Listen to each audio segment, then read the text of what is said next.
It's your girl BondyBlue. So let's go ahead. Hey everybody, what's up? It's your girl BondyBlue. Okay, follow me on Instagram and let's get into the video, right? Yo, what it is, folks? What's going on, girl? Hi, everybody. It's Wednesday, and we're back for another BondyBlue show. Girl, we have some things to discuss. Before we do, y'all let me know, how does the mic sound? Am I giving y'all feedback? Like, let me know, because I had to do some things earlier, and I just want to make sure that shit doesn't sound weird, because shit be sounding weird. Hold up. Let me give me a second, girl. Hold up.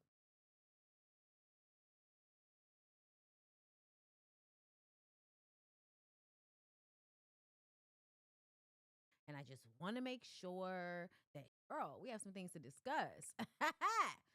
Before we do, y'all let me know, how does the mic sound? Am I giving y'all? Okay. Okay. Hold up. Hold up.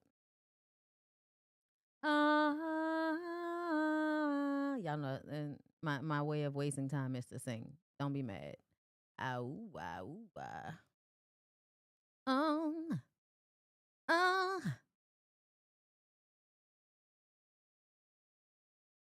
Been a lot of places, seen a lot of faces.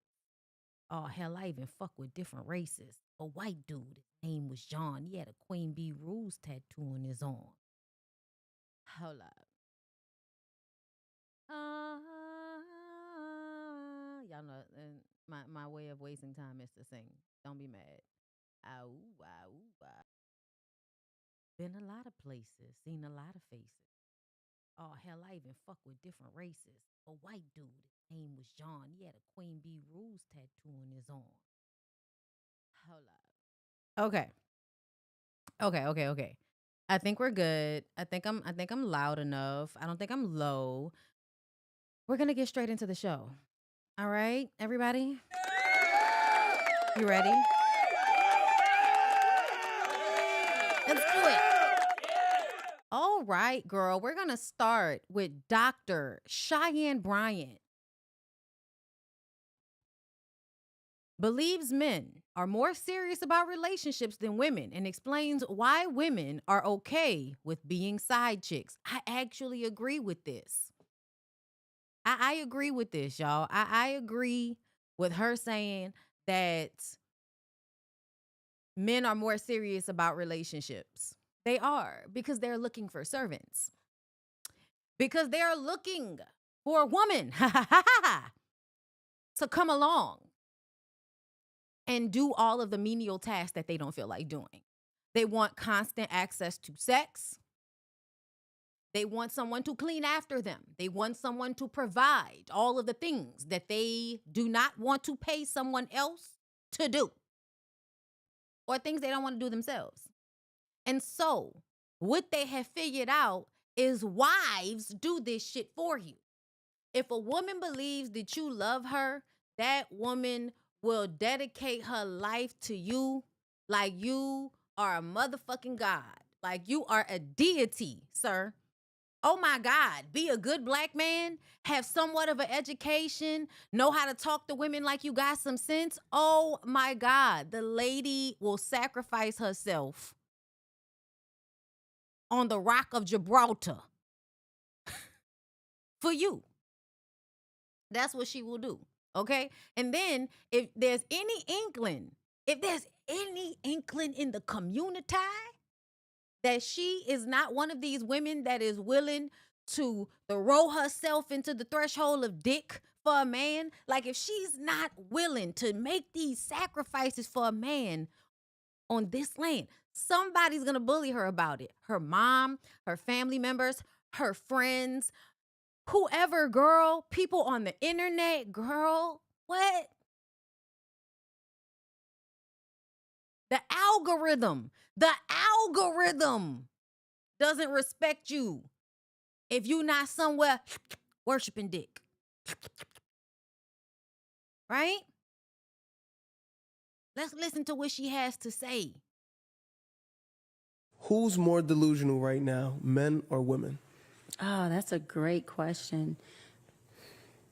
Yeah. Women, y'all know I stand on a mountaintop for you, especially black women. So the question is, who is more delusional? And you think women are more delusional? I'm sorry, y'all. Women are very delusional. But if you pay attention, nobody's more delusional than men. The reason why men are the most delusional beings is because they can assess that they don't do shit well, and they still think that means that they're over you. They can look at themselves and be a fat slob, but still think they can tell you about this little bitty stomach meat that you got after you ate a burger or some shit like that. They will literally be looking up at you, recognizing that you're smarter, more attractive, that they really don't even deserve you. They will recognize this, and they will still perpetuate that they are better than you because they have a dick. There is nothing more delusional than that. The only thing that's more delusional than that is white people seeing how we respond under the sun and thinking somehow they're superior and building an entire framework of society off of an obvious lie. Do you see? Does that make sense to everybody? White people know that they burn in the sun. How are you superior when you burn under the sun? To the black people, make it make sense. You are not superior. That doesn't make any sense. Your epidermis is telling you the truth, okay? And then as men, like, oh my God, you have a Y chromosome in there somewhere. You have a Y chromosome. You're already missing a leg of what the other person, the woman, the female, can do. So if you understand that off GP, you missing something, and then you create a framework to make yourself superior to the one in which you are missing, it's a lie. It is delusion, and it is the largest form of delusion. Because they know what's going on and still perpetuate a lie. Women be confused as fuck. Women have no idea their real, like, worth and value for real. They say they do, but they don't. They don't. Women. But I gotta say this. I meet better men nowadays than I meet women. Wow. And that's just the truth. There are so many men nowadays who are ready to be married, who are ready to be family men. I don't know how that means that they're better. I have to stop her right there. Because, see, when you tell me that a man is better, I'm assuming he's kinder, more respectful. But then I have to then preface that with he wants to fuck you. So you have to understand, is he really a better person, or is he moving out of manipulation because he wants to fuck you? Men who are standing on principles, who are, really into and relational with the women that they're dating. Right. And I meet a lot of women who want to play the field, who want to be free. more of we have womanizers, but we do have women who are manizers. And when you start Girl, that's not even a word. That's not even, I know you tried to make that a word, girl. That is not a word. That is not a word. to look at women who want a man to just perform, right? Which goes into the same field as gold digging. That's a woman who is considered a manizer. And unfortunately, I meet a lot more, men who are like, Doc, I'm ready to get married, or, I'm ready for the next step. And women who either are not there yet, or Don't want to they're be a saying they're servant? there yet, but their behavior that they're exhibiting and their inability to be able to nest in a man and allow him to lead her is not allowing the relationship to really take the course that the man is trying to lead them to. What do you think it is?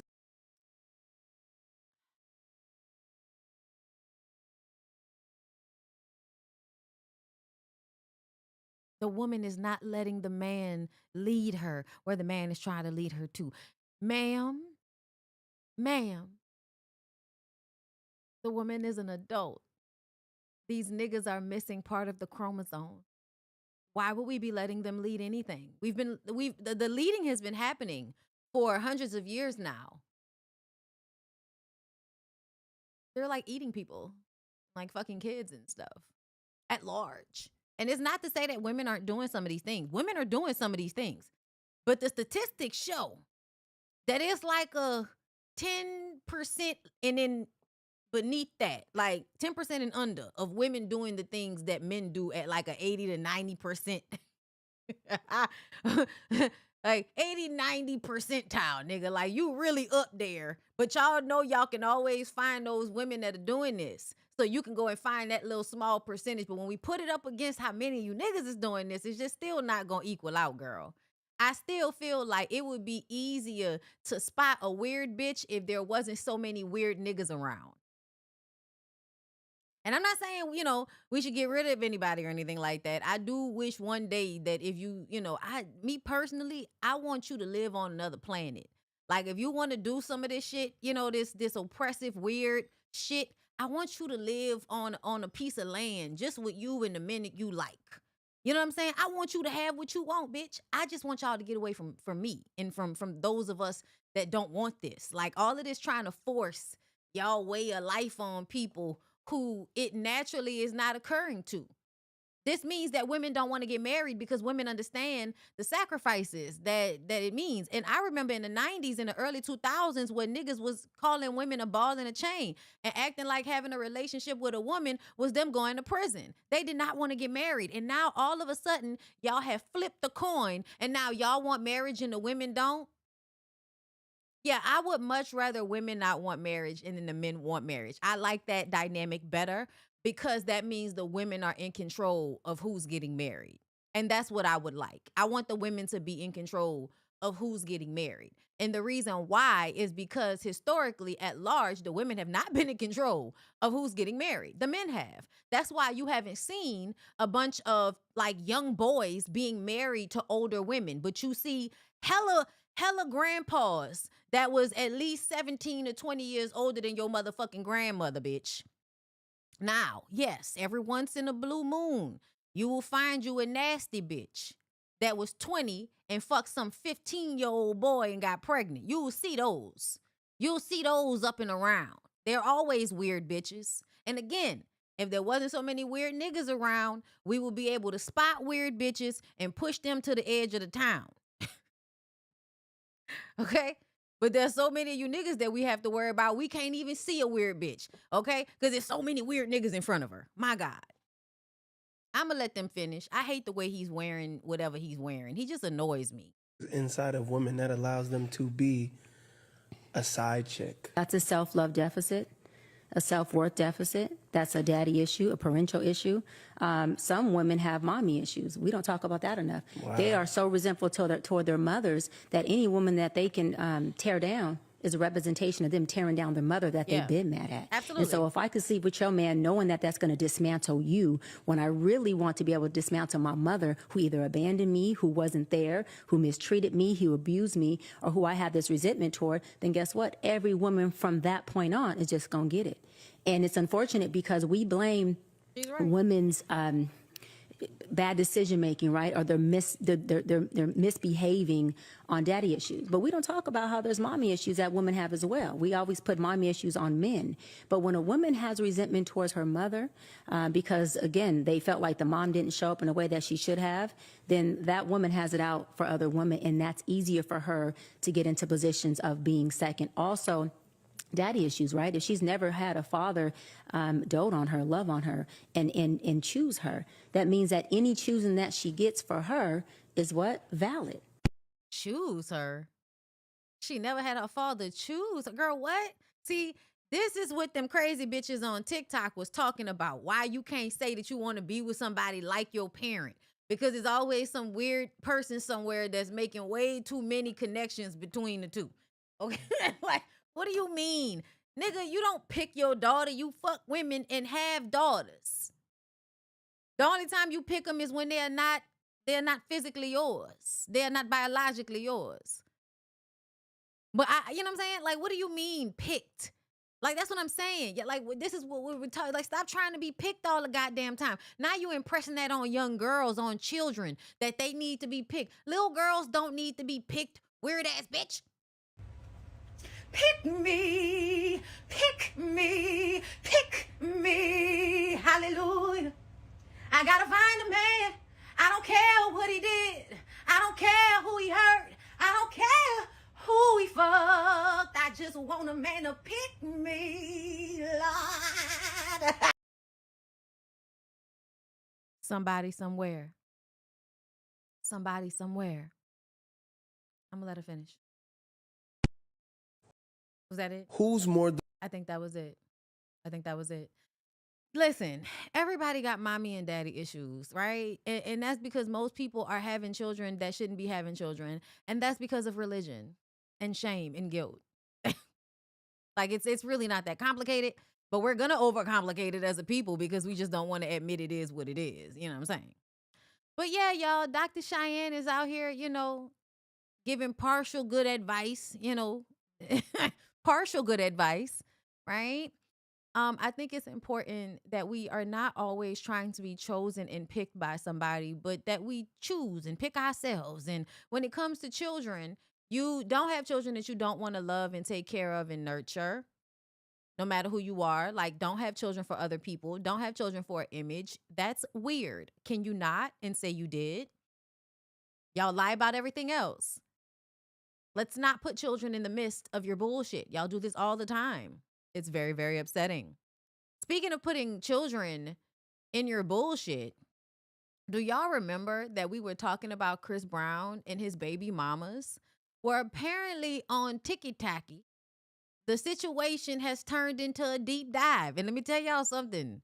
There's nothing I love more than a deep dive by a regular motherfucker that for some reason has excellent deep dive skills. You should have been a journalist. As someone who used to be a journalist, okay, and when I say used to be, meaning that I get up here and give commentary that is not the same thing as what I did at the news station, reporting on the happenings around New Orleans, okay? We're about to get into a creepy story, everybody. Strap in. I reposted, and hold up, I want to show y'all this girl's page. Hold up. Can I make disappear myself, bitch? Boom, I disappeared myself. Now y'all can just hear me. This is Michelle Ann, okay? This is her deep dive video that she did about Chris Brown. And the weird ass, what was that movie, y'all, that they made about the fanatic girl, and it was supposed to be like Beehive, but we actually think it was probably about Nicki Minaj fans? The Hive? Y'all remember that? Am I tripping? Tell me. But this is kind of similar to that. I'm going to play her video, right? I'm going to play you the first video, and then I'm going to talk you through the rest. She did 3 parts. If y'all want to go to her TikTok or her Instagram and check it out, y'all should. This was a really good video. I had no idea this was happening. The video was so good that Chris Brown blocked her. So let's get into it. Hold up. Let me go to the original video, y'all. Let's get into We do it on 1.25. We don't want to be here forever. Chris Brown's alleged stalker turned girlfriend, Amika Harris. And her real name is not Amika Harris. Let me tell you that. Swarm. Amika even Thank got you. with Chris Brown. She had manifested this relationship in the form of like stalking Karrueche. Hold up. Let me rewind. This is for my editor. I want her to edit this in. Okay. Edit me interrupting at the beginning. I want y'all to hear this. But yes, Swarm. Swarm. Yes, Jennifer, you see me, girl. Oh my God. Okay. Thank you. Hey, girl. All right. Rihanna and him on different socials, but mainly Twitter, to Chris Brown's alleged stalker turned girlfriend, Amika Harris. And her real name is not Amika Harris. Let me tell you that. Amika even got with Chris Brown. She had manifested this relationship in the form of like stalking Karrueche, Rihanna, and him on different socials, but mainly Twitter. Amika is literally who you think Hailey Bieber is. Actually, no. Amika walked so Hailey Bieber could run. Yeah, let's get into it. She literally on her Twitter would like tweet at Karrueche every single day for like years. Like she was obsessed with Karrueche to the point where Amika is literally retweeting a tweet that Karrueche said about Chris Brown about her boyfriend, Amika's boyfriend that she had at the time in Germany. Now, people who knew her back then and her boyfriend were saying that she even had at one point her boyfriend dye his hair blonde like Chris's when he had his hair blonde. Like she would morph her boyfriend into Chris Brown. That's how obsessed she was. This is coming from people in Germany, okay? So this is one of Amika's other spam Twitter accounts that was dedicated to Chris Brown and obsessing over him. She ended up deleting it, but yeah, she put, "I'm hungry and wonder if at Chris Brown will ever cook again." Ha. Well, it looks like you manifested it, girl. Her old posts of her talking shit about Nia and royalty were dug up as well. So essentially, this was around the time that Nia and Chris were battling about paternity of royalty. And she made some posts basically saying that the man that Nia was dating at the time was royalty's dad because royalty's ugly like him. And then called Nia the B word, and that Kay and Chris's baby would be much more beautiful. Here you go with your obsession with fucking Karrueche. Then saying the only reason why Nia named royalty was because she would be entitled to some of Chris's fortune. Yeah. They they found all the receipts on this girl. So a lot of people assume that Amika's copying and obsession was solely like directed at Karrueche. That is actually incorrect. It was directed at Rihanna as well, to the point of where you get the same tattoo placement. Yeah, it wasn't just Karrueche. Rihanna was included. And then it moves on to Karrueche. It really does center on Karrueche the most. I mean, she does copy and obsess over all the women that Chris Brown dates, but Karrueche's the one she obsessed over the most. And these aren't little coinky dings. It's not like it's an outfit or two here, a pose maybe. It is literally Karrueche's whole aesthetic. Everything about this woman, she has tried to copy. It's an obsession. The obsession is so real that she even had her friends back in Germany calling her their own personal Karrueche. And she was loving that with her weird ass. That shit is weird. This lady is a nut case, a Looney Tune. But it doesn't stop there. Rihanna and Karrueche aren't the only victims. Literally every single woman that Chris has dealt with has been a victim of Amika copying them. Jada and Diamond definitely have dealt with it the most. But she does it to everybody. Like whoever he's dealing with at the time, you will find her copying them at some point. Just to probably get that man's attention. Because she cannot stand the fact that he's moved on multiple times. It's the tattoos for me. It's like you getting tattoos in like the same placement and like the same quote, but different font is fucking weird, to be honest. Like you know what you're doing. Now this is where Chris first met Amika, okay? And Amika is from Germany, but she's not German. She's not Blasian either. We're gonna get into that later, but this is where they first meet. I believe this is one of his tour stops. It might have been in the Netherlands. And this was right after he broke up with Karrueche. This was in 2015. People think that Diamond was around this time. She was not. It was Amika first, okay? 2015. I believe Diamond wasn't even legal in 2015. So this is where they first meet. She goes as a full-blown Karrueche. Like a full-blown Karrueche lookalike. This lady knew what she was doing. Like I said, this was right after he broke up with Karrueche, which is who I believe he's always been in love with, is still in love with, and will always be in love with. And she knew what she was doing. Mind you, this wannabe knockoff Karrueche was literally tweeting at Karrueche during her breakup with Chris, trying to give her encouraging words and saying she loves her, just to turn around and cosplay her, try to be a knockoff. I just want to stop right here and tell you that Chris Brown doesn't love anybody. I don't know why y'all think that these men actually love people because they are obsessed with them. You don't beat women that you love. You don't kick them downstairs. Like you don't beat on women who love you, that you love. That's not how that happens. Those people don't know what love is. They know what emotional enmeshment is. They know what control is. They know what lust is. They do not know what love is. Love to me, by definition, is to care about someone separate from yourself, meaning that you care about them as an individual, not just as an extension of yourself. And I do believe love can be complex, but not in this way. And I wish y'all would understand that abusive men don't love anybody. They don't even love themselves. And if you can't love yourself, then you can't truly, truly love other people. You just can't. You can care about them, but you don't really love them. I just want everybody to be clear on that. Chris Brown does not love Karrueche. He was obsessed with Karrueche. But he hurt Karrueche, he harmed Karrueche, he abused her, and he took advantage of her naivete and her wanting to be picked by him. I actually think that him attracting this swarm-like bitch is hilarious. And this is what happens, I feel like, to people Like what should happen to people like Chris Brown.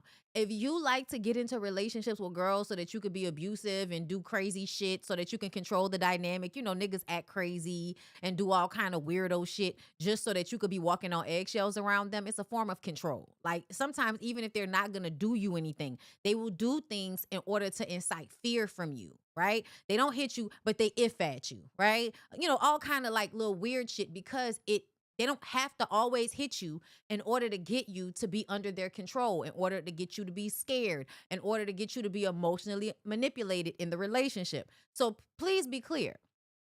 I think him ending up with a girl that is this crazy is like karma. Girl, perfect. Chef's kiss. Let's see where it goes. To get his attention, to be able to take her life, like manifest Karuche's life. She knew what the fuck she was doing. Like, this is not a coincidence. And from this point in time is when they started like dating and talking, okay? So this is where it started. I think what makes this lady a certified nutcase is the fact that she literally lied about her fucking race. Literally lied about her race. She went as far as to make deliberate posts talking about how it's like to be biracial when she's not biracial. She literally said, I wanted to look like the other little girls with their freckles and long straight hair. And y'all, 2018 was not that far ago. I just want everybody to recall, like 2018 was just the last time life was somewhat normal before COVID. You're Asian. You have long straight hair. I was the only one who had a white mom and a mixed black dad. Her dad is not mixed and black. Like, this is lock her up. Seize her. This is not normal behavior. He literally ran with this whole Blasian shit for years just to copy Karrueche. And when she started picking with Diamond, that's when the receipts got out because Diamond's actually Blasian. Amika has a tendency to blackfish when it comes to photos. Like, she is a straight black fisher. I will get into the receipts of Amika lying about her race in the next video, but I want to hear what you guys have to say of what I've shared. Okay, so y'all can go and check out the rest of her videos. But basically what she continues to say is that Amika, who is currently, I guess, beefing with the other baby mamas, I think Diamond and the new girl Jada are going back and forth. And so, you know, this brings out the fact that Amika, who changed her name to Amika Harris so that she can present as biracial, is not biracial. She's kind of more like a swarm bitch that was obsessed with Karrueche and whoever Chris Brown wanted to be with, and eventually manifested getting herself into his life and having a baby with him. But she is Thai. She is 100% Thai. 2 Thai parents that moved to Germany, but she pretends to be biracial and of Cherokee descent. What I tell y'all about that shit, okay? So that she would be more of what Chris Brown wants.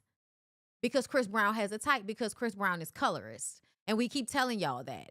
And, you know, y'all act like, oh, it's not true. If it wasn't true, you wouldn't be getting blackfished by a bitch. You wouldn't have had a baby with a crazy bitch if you were not just choosing women based on how they look and their proximity to a woman that you're obsessed with because she left you. And she wasn't supposed to leave you. You were supposed to suck from her until there was nothing left or some shit like that. I really do believe when he got Karrueche, he thought that he was going to be able to like destroy Karrueche because Karrueche was not famous yet.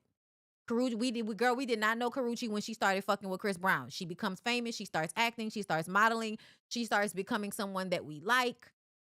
Now we care about Karrueche. You can't just do to Karrueche what you can do to the rest of these girls that nobody really knows about. Because y'all remember that video, or not a video, but a picture that they caught of him looking like he was, you know, about to hit some girl, and there was somebody else there, like an older woman that was like stopping him or something. Do y'all remember that? It looked like he was choking her, and everybody was like, oh, he was just joking, he was just playing.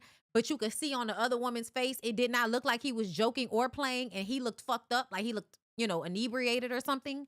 Yeah. Those stories that happened, like that right there, that was some shit that came up and went right back down. And to me, I believe it's because those girls don't have any star power. They're, you know, they're just another light-skinned girl that Chris Brown is fucking. Like these girls, ever since Karrueche, these girls do not gain the same amount of fame no matter how hard they try. And I think he's primarily to blame for that because he realized that if they have star power, he can't just abuse them.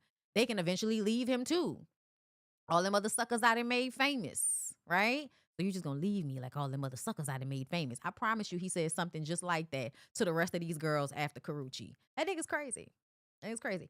And I think he deserves to be with crazy women. And I think that all the crazy psycho women in the world should find them a crazy psycho man, and y'all should just do that, that villain thing and destroy each other and leave the rest of us out of it. That's what I'm hoping for as time moves on. But yes, y'all, Chris Brown's baby mamas are fighting, and it's giving weird. It's giving crazy. All right. So since you guys will not stop screaming in my comments about Mary Cosby's son, let me go and find it. So, I can be forced to talk about that right now. Let's go look. Let's see. Hold up. I don't see it. I don't see it on there. Hold up.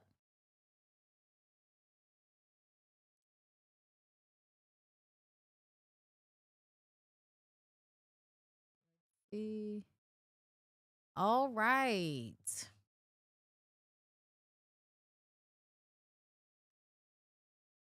Son, Robert Jr., dead at 23.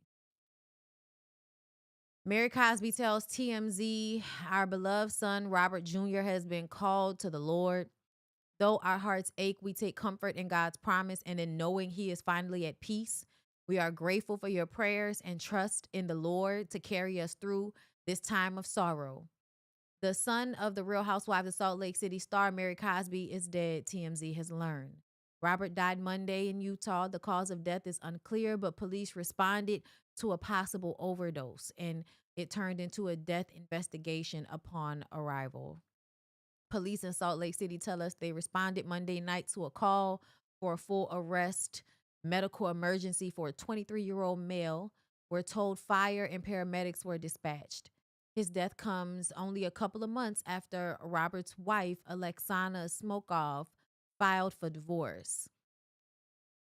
Robert appeared on Real Housewives of Salt Lake City a few times over the years. During season 4, there was a storyline about Mary learning Robert has secretly gotten married right under her nose. The wedding reportedly went down in August 2022 at a Utah courthouse.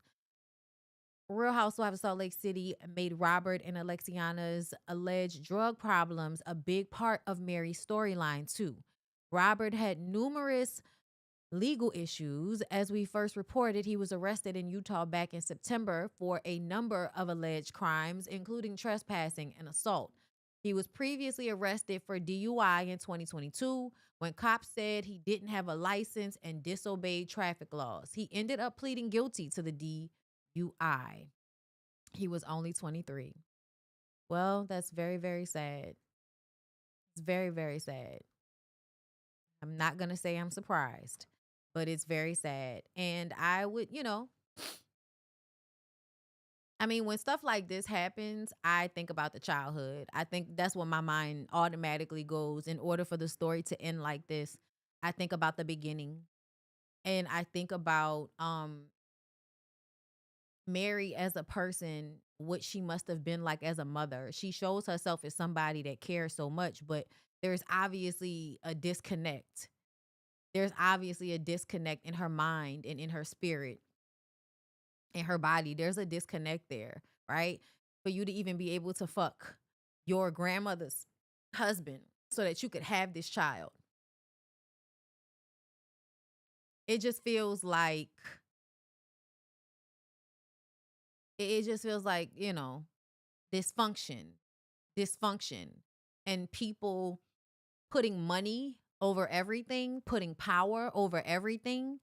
That's how you lose the things that you claim are the most precious to you, because you only show up in the world caring about the church and the money and the power that it gives you, and not about the psyche, the emotional stability, the care of your son as he's growing up.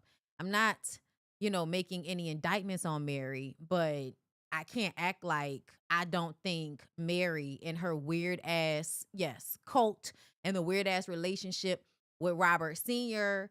and that whole church and all of that shit, I cannot ignore that. To me, your son ended up in this situation because of whatever was going on there. That's just how I feel. So, it's sad. It's really, really, really sad. And I believe he's her singular child, her only child. And I don't know about Robert Sr. I think Robert Sr. might have other children. I'm not sure. So sad, y'all. All right. I've talked about it. Let's move on. So I want to get into the whole BAFTA situation. Okay. So I want to preface this by saying, I don't always have couth. And I don't always have couth because I will sometimes see people and how do I say this? Okay. So I have encountered many disabled person that is fucking mean. And I'm like, I'm not being mean to you. You being mean to me. Right? I feel like whatever negative things that average people deal with, like as far as racism, sexism, misogyny, all of those things, I believe that disabled people deal with those issues as well. And sometimes it's even more potent because they don't have the control over themselves in order to stop, from saying certain things in certain settings. So I don't automatically have all of this compassion for John Davidson. I just don't. And it's not because he's disabled. It's because he's white. And because I believe, I'm sorry, white people, if this is not you, this is not you.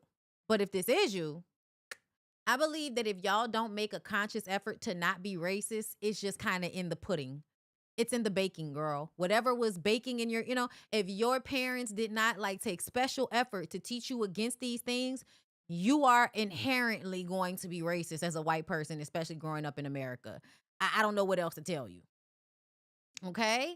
So if you're not actively trying not to be racist, honey, you're racist. It's a subconscious thing. It's a thing that happens on so many different levels. You don't even know. You don't even know. Every Black History Month, we have to tell y'all how many things have been put in place in our current society so that people could stop Black people from having something. Girl, what? Credit scores, for one. Bitches. So, yeah, in a time where y'all are constantly trying to invoke anger out of Black people who are exhausted of you with this shit, we're exhausted of you. We're exhausted of white people using racism as an energetic pool that they can use, right? Get all the Black people all upset and shit. And let me tell y'all, I wouldn't have give a fuck about this, right? I wouldn't have give a fuck about it because I'm so tired of y'all with this shit, calling us the N-word, being racist for no reason. Girl, who fucking cares? I hope you have the life that you deserve, right? But bitch, Delroy Lindo. And I know y'all like Michael B. Jordan. He's cool. But bitch, Delroy Lindo. I don't like for y'all to be disrespecting Delroy Lindo. I have to come out and say it. Okay? Now, the stories have changed consistently since this shit came out. I'm not playing a video because I didn't listen to it myself and I don't want to. But John Davidson has Tourette's. He yelled out the N-word, and based on what I've heard he said, he came out with something. I'm going to get to that, shortly. But the stories have changed throughout time, right? So the first thing I said was, if you can just be yelling out the N-word, then I feel like we should be able to yell out the R-word right back to you. But then everybody make you feel like, well, then you're being ableist to people that aren't being racist. And I'm like, okay, fine. But he's still racist. BAFTA is still racist. And no matter how much I try to like Alan Cumming, there's a reason why I don't. I don't know what it is about Alan Cumming. All throughout the years, he's always a personality I want to like, but he gives mean racist gay. That's what he gives. And there's nothing worse than a mean racist gay because they just way too poppy with it. Like, bitch, wait the fuck a minute.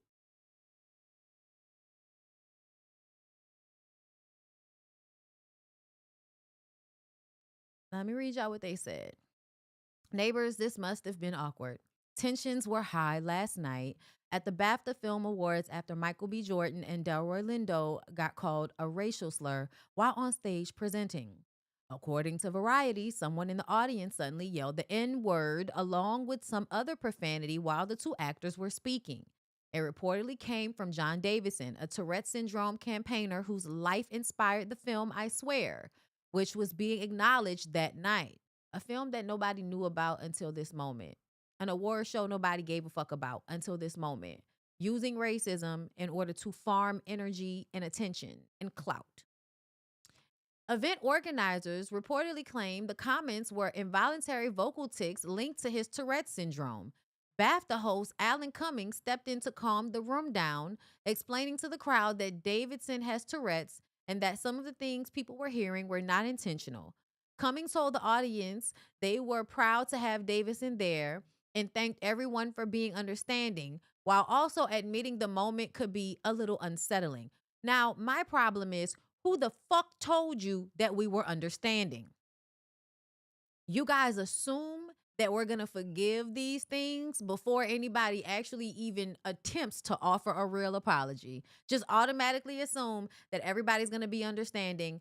No, we're not. No, we're not. Reports also say Davidson had interrupted another part of the ceremony earlier in the night before eventually leaving on his own. Community note, Tourette syndrome is a neurological condition that can cause involuntary sounds of words in rare cases. That includes, copralia. Yeah, I'm not. Copralia, girl, where offensive words may be said without intent. That does not reflect a person's beliefs. Still, the N-word is deeply hurtful and inappropriate, and it is valid for people to feel upset hearing it, even if it was unintentional. And here's the thing, it wasn't unintentional. I think that the BAFTA people knew. I think the BAFTA people could have edited out, and they didn't. Jamie Foxx said, nah, he meant that shit. Yeah, I feel that way too. I feel like he meant it, and they just assumed the public backlash wouldn't be as bad. Here goes another one. Center's production designer, Hannah Beechler, says N-word was shouted 3 times at BAFTAs and calls out throwaway apology. She said, I keep trying to write about what happened at the BAFTAs, and I can't find the words. The situation is almost impossible, but it happened 3 times that night, and one of the 3 times was directed at myself on the way to dinner after the show. And a 3rd time at a Black woman. I understand and deeply know why this is an impossible situation. I know we must handle this with grace and continue to push through, but that made the situation worse.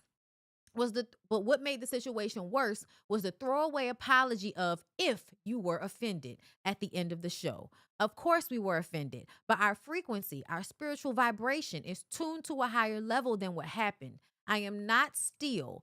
This did not bounce off of me, but I exist above it. I can't take away from who I am as an artist. And this is why we have to respond. This is why your anger informs you. This is why you have righteous anger, because how dare you assume that we were okay with it? How dare you assume we weren't going to be offended? If you were offended, that's a fake ass apology. Everybody knows that if you're not really sorry for something, but you want somebody to stop bitching about it, you say if.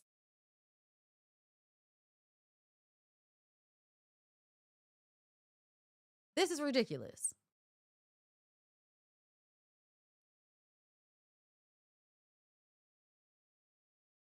Hold up. There's more.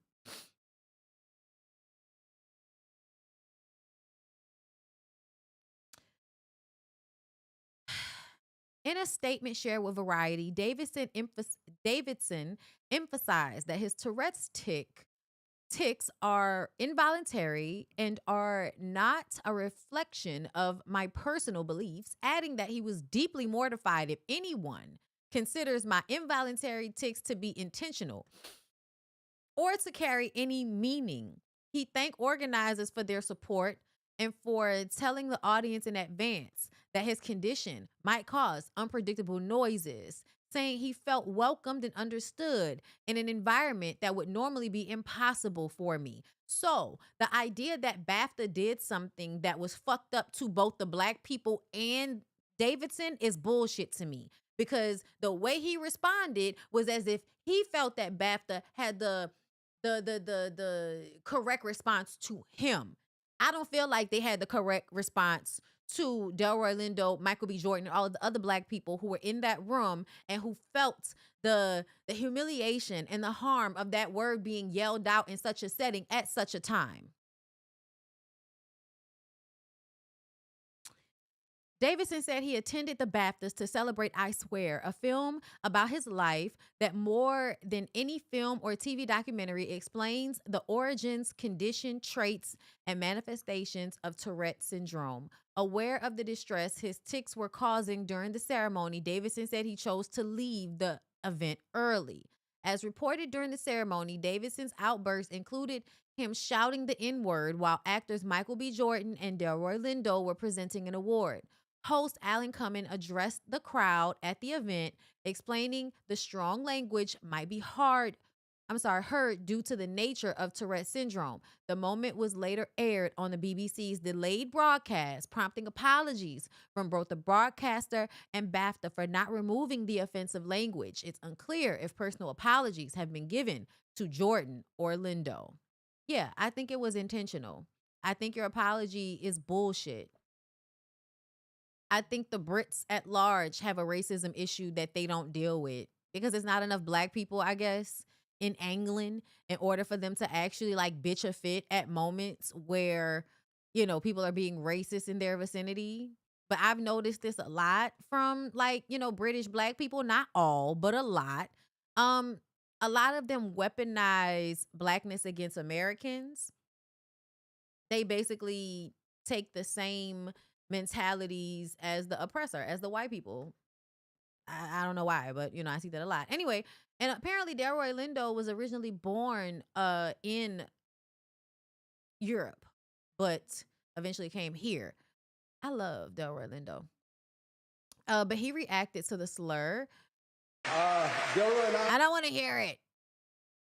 As we previously reported during Sunday's Lindo says, what followed, or rather what didn't follow, is what stayed with him. Speaking to Vanity Fair at a Warner Brothers after party, the 73-year-old actor shared that neither he nor Michael B. Jordan received any outreach from BAFTA afterward.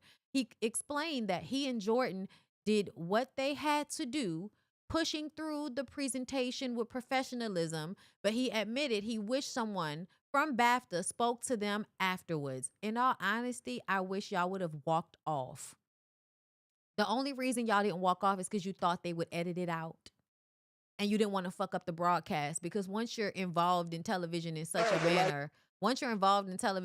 manner, even me doing my lives up here, now that I have somebody editing for me, I'm thinking about the final product and how this is going to look at the end. So I imagine the reason why they stayed on stage instead of walking off is because they thought they would be protected and the shit would be edited out and their humiliation would not be, you know, plastered all over the blogs and shit the next day. But oh no, because they always have to show us that they don't give a fuck. They don't care about how we feel, girl. They don't care. They don't care about us. All I'm going to say is that they don't really care about us. It's just what it is. Let me see. I wanted to see if there was another, because I thought I saw another post where somebody was like giving more information from John Davidson about what he actually intended to say. Let me see if I can find it.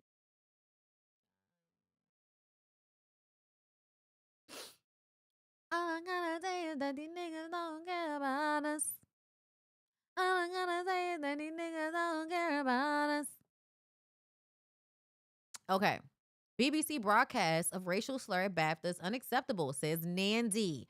The broadcast of a racial slur at the BAFTA Film Awards was completely unacceptable and harmful, the culture secretary has said. Lisa Nandy said she had spoken to outgoing BBC Director General Tim Davie and welcomed its investigation into Sunday's incident, saying the BBC must ensure that this never happens again. Earlier, the BBC described the slur made by Tourette's campaigner John Davison, whose condition involves involuntary verbal tics, as a serious mistake, and it would fast track an investigation. Nandy added that she shared the serious concerns raised by so many people after the slur was shouted while black actors Michael B. Jordan and Delroy Lindo were on stage. A BBC spokesperson said the Director General has instructed the Executive Complaints Unit to complete a fast track investigation and provide a full response to complainants.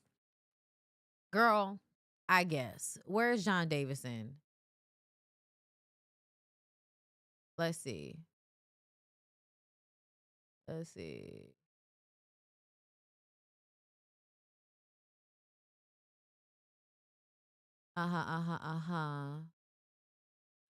Davison said he was sat near to a microphone in the Royal Festival Hall auditorium. Deadline's Baz Bangboy reported that the mic was later removed to a different location. I remember there was a microphone just in front of me, and with hindsight, I had to question whether this was wise. So close to where I was seated, knowing I would tick, Davison said. The BBC and BAFTA have apologized to all parties, including Michael B. Jordan and Delroy Lindo. Kate Phillips, the BBC's chief content officer, revealed on Tuesday that a second involuntary racial slur was edited out the ceremony, which was screened on a 2-hour time delay. This one was aired in error, and we would never have knowingly allowed this to broadcast, said Phillips, wrote in an internal email. We take full responsibility for what happened. Yeah, we hear you. We hear you. It was an accident. I don't believe you. And I'm entitled to not believe you. That's another thing. I'm entitled to not believe y'all.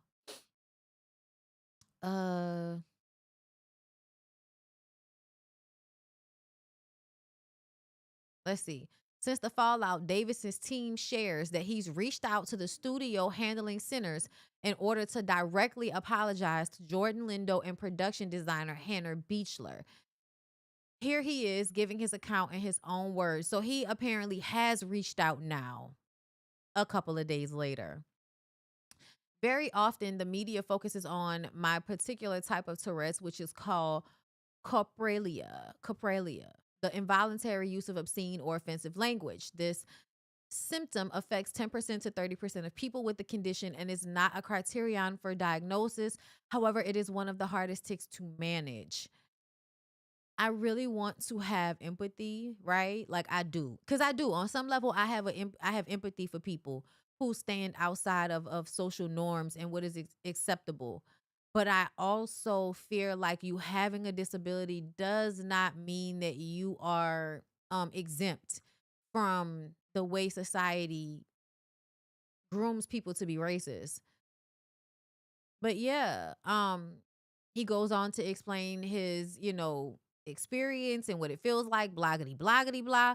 But ultimately, he says he did reach out and apologize to them in private now after the fact. The only time I became aware that my tic had reached the stage was when Delroy and Michael B. Jordan appeared to look up from their role as presenters. And soon after that, I decided to leave the auditorium. Finally, is there any language you'd ask us to avoid words like outbursts or uncontrollable in favor of something more accurate? I think it's so interesting to hear after this person finished yelling out an obscene word against black people for y'all to interview him about how we can be more sensitive to him as a person who has Tourette's and not more sensitive to black people because this was all an accident. And I feel like it's always being framed that way, and that annoys me. Wait a minute. What is this? Hold up. Friends for over 40 years, but a friend of hers had sent Angelique Jackson, senior entertainment writer at Variety, and thank you so much for joining us for this. This is just Delroy Lindo talking about Imprisoned, which is a show he was on Hulu. But yeah, no. Depending on the severity of the condition, people either have it. Yeah, this is all about people with Tourette's. And listen, I want to say that I have empathy towards people who have, disabilities, y'all. This is not, indictment on all people who have a disability. This is an indictment on how y'all often handle black people as an afterthought. Like we don't matter. Like our feelings don't matter. Like there's always an excuse for why harming us is okay. And I'm tired of that shit. And so I feel like if John Davidson did not really mean to say that, if it really was an accident and he was set up by BAFTA, then I hope that he can be comforted in a way that does not push him to the edge of, hurting himself or anything like that for feeling guilty about it, right? Because sometimes the public, we harass people when they do fucked up shit and it really was an accident. It really wasn't what we thought it was, and they end up harming themselves or whatever. However, I don't know that to be a fact. And as a Black person, I'm going to center myself and I'm going to center us in this discussion. And I don't think we were handled appropriately as soon as it happened. There should have been apologies to them automatically. Y'all were all at the after party. It didn't seem as if you tried to find them to apologize to them. It seemed as if you waited until the public bitched out about it. And that's when everybody wanted to send apologies, which makes me feel like you want us to view you as human, as a person with a disability, but y'all have yet to show us that y'all view Black people as people who are often harmed and scapegoated. I'm going to center us. And I don't feel like we were responded to appropriately. And y'all always sorry when we start beating up on y'all asses. So yeah, fuck all that. Let's move on. So you guys, the next topic. Ooh, girl, let me tell y'all something. There is nothing weirder than having a bunch of women come to your comments talking about how much they love the DL Whisperer because he's saving us. Girl, he's saving us. I love him. He's always telling us the tea on these men. Girl, how pick me male identified do you have to be in order to go to a man for this? When there are a bunch of women that have connections to their female intuition and can, recognize patterns like myself, and we tell y'all this shit all the time, and y'all get up in my motherfucking comments talking about Bondi, you always think somebody gay. But when he frames it as if he's trying to save y'all from dick with AIDS in it, now all of a sudden, oh, he's telling us the truth.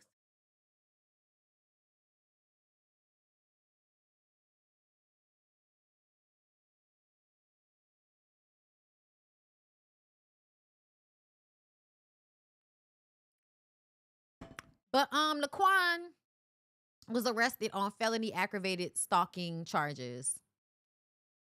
Girl, shout out to Gay Magazine. Let's see what it says. Let me read the story to y'all, okay? Naquan Tydri Malik Palmer, bitch. Fuck your mama for all of them names. It's given she wanted you to be a hotep. Not exactly what happened. She wanted him to be a football player or some shit, naming him that shit. Naquan Tydri Malik Palmer. Yeah, you wanted to have to put that shit on a jersey. Widely known online as the DL Whisperer because apparently he's whispering to DL niggas. Was arrested this morning at approximately 10. This was not this morning. This was 4 days ago. 10:22 a.m. Eastern on one count of felony aggravated stalking. According to arrest warrants obtained by Gay Magazine, authorities confirmed that a warrant had been issued prior to his arrest. The arrest was carried out by the Gilmer County Sheriff's Office. Details surrounding the circumstances that led to the warrant have not yet been fully disclosed. As of publication, it remains unclear whether Palmer has secured legal representation or when he is expected to appear before a judge. Palmer's arrest comes on the heels of Gay Magazine's recent exclusive reporting that a Gilmer County judge granted a temporary protective order to media personality T.S. Madison against him. In that coverage, court documents detailed allegations that led the court to approve the temporary order, pending a future hearing. Let's see. Did we report anything else on this situation?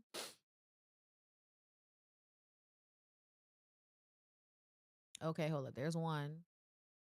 Trying to see if there's another one anywhere before I move on. Oh, look, Portia made it to Gay Magazine. She's so proud. All right. No, I don't. Okay. No, I don't. But I did want to play for you guys the audio. And I don't know what exactly got son arrested because apparently he's not just out here attacking he's just online flipping out in general. This is from let me show y'all. Hold up. put myself so my editor won't be upset with me. I disappear. This is from Daily Doses of D. Nothing about this situation was fueled by curiosity or DL man commentary. No matter how y'all try to convince your miserable selves of such, it was fueled by repeated threats, stalking behavior, obsession, and escalating hostility. People who are supreme collect evidence. People who are reckless and mentally ill create it. All right. So I'm gonna come back. Let's listen. Out loud, but I don't think y'all understand. Like, I wish that T.S. Madison was dead. Like, I really do. Like, when I tell you, I ain't never wished that on nobody.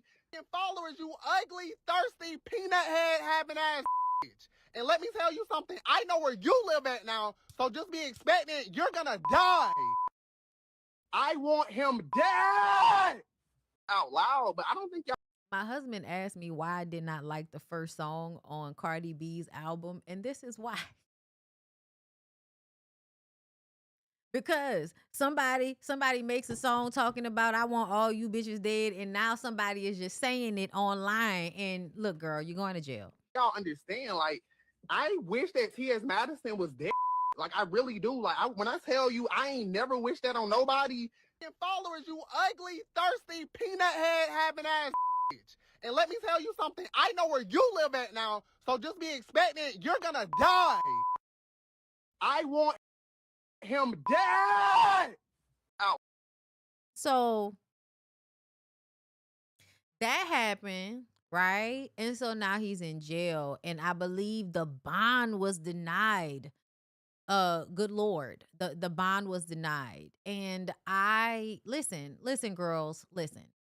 If you listen to me, if you follow me, like, I just want y'all to understand something. Being such a huge hater of other people is weird. And I don't even want to say, oh, you don't have to agree. I don't give a fuck about how you agree with other people's lives. I don't agree with a lot of y'all lives. Look, we're not in agreement. It's fine. It's fine. But when y'all like enjoy the hate so much, and don't get me wrong, y'all, I get it, right? This is why I like debate talk, because I get to watch women talk to men and you know, pick me bitches like terribly, right? And I told y'all that I had to stop watching it, and I can only watch people that know how to pull back, because you start to like really start to like to hear that and feed off of that energy, and you don't need to be feeding off of energy that is so just so dark. You know what I'm saying? Like, I get it, right? Our anger is righteous. Everybody has a right to their emotions. They inform you, bitch. Okay? But a lot of y'all be coming to my comments defending the DL whisper, and I be like, girl, what nigga you think DL? Which one of your niggas you think DL? He probably is. I want y'all just to assume that niggas is gay, and the only reason that they not gay is because they don't want nobody making fun of them for being gay. That's the only reason. Just assume all of these niggas would be gay, or at least have tried dick, if y'all did not make them feel so terrible about it. Just assume that.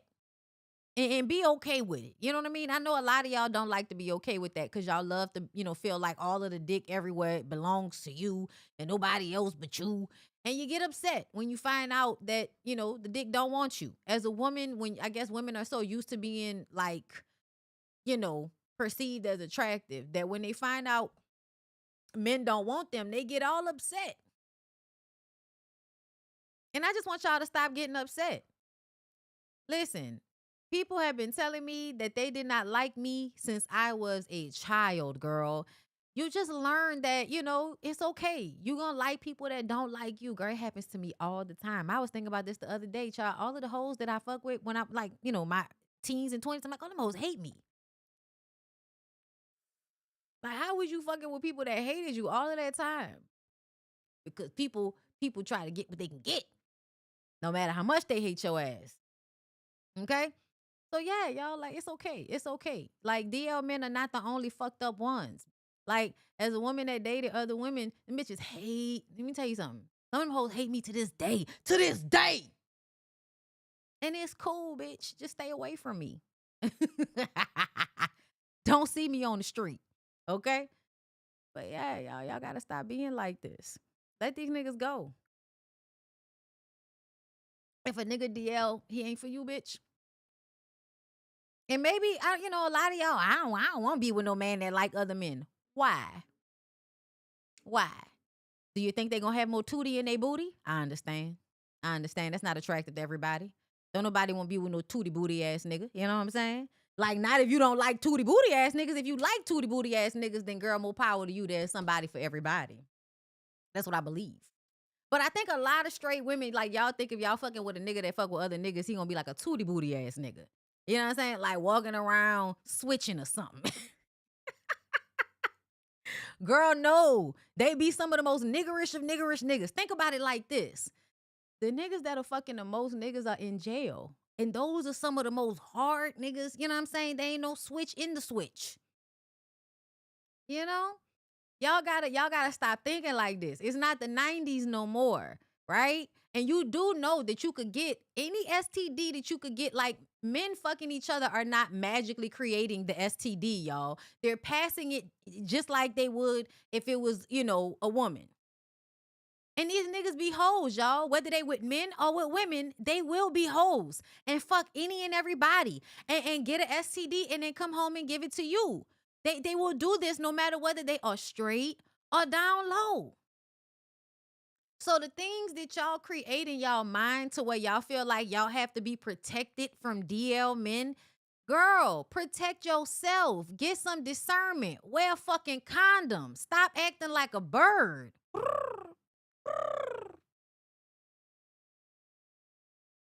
You know?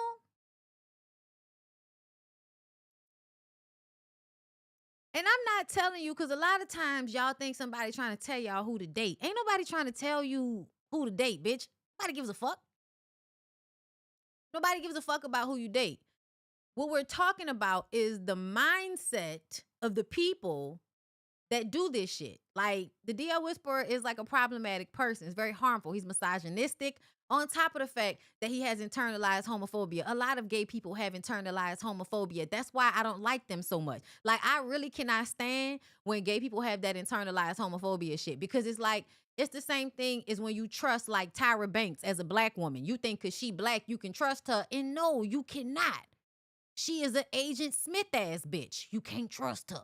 And it's the same thing with the DL Whisperer or any of you homophobic bitches. Like, any of y'all that are upset because somebody is not accessible to you as a woman, I can't trust you, bitch. That's weird. All of these niggas don't belong to you. You got to get past that. You got to grow past that, bitch. Why you acting like a thirsty nigga? That's weird. You a woman. You acting like a thirsty nigga? Grow up, bitch. These niggas don't belong to you. Nobody. You belong to you. Can't believe y'all online. He's telling us the truth. Bitch, what? You gotta go to another nigga to tell you about another nigga? Girl, if you don't suck your pussy back into your spinal cord and get some of that goddamn seminal fluid off your brain, bitch, you better suck the pussy back up. Suck the pussy back up. This is ridiculous. I just don't want y'all to be hate ass bitches. Y'all be hate ass bitches. Girl. I could never. I can't date no girl. You just don't know. You just don't know. I'm just saying, y'all, stop being so judgy, bitch. Stop being so judgy. Cause y'all be with straight niggas that be disrespecting the fuck out of y'all. Y'all be with straight niggas that be wiping their dick on the pavement. You don't have to be so homophobic, girl. Straight men are most of the problem. I don't know why you so homophobic. Straight niggas is most of the problem, girl. My God, on today. Okay. So we're about to get into the 50 Cent and King Harris situation. Can y'all like the video?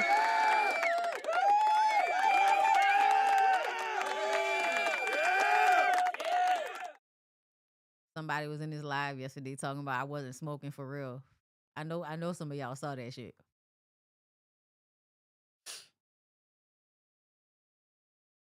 You can tell when motherfuckers be new here, huh? Girl, I wish I was pretend smoking this shit. You know how much this shit costs? Dispensary weed is expensive. Legal shit is expensive.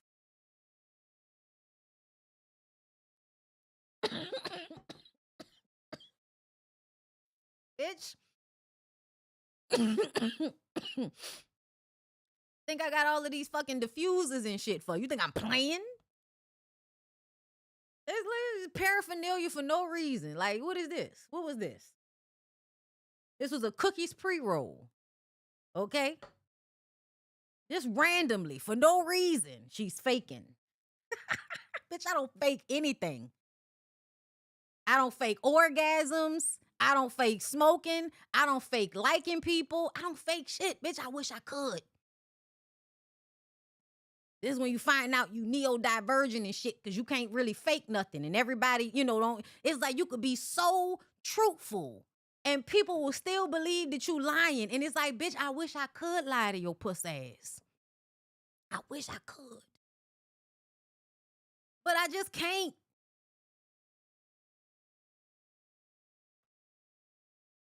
Yeah, nah, I see y'all in the comments. Everybody think they putting the fentanyl in your shit now. Everybody's scared. Oh my God. I miss the 90s and the early 2000s. Life is too hard now. My drugs not even safe no more. My God.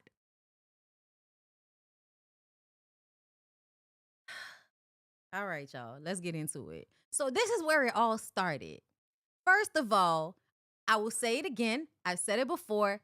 Thank you so much, Clifford.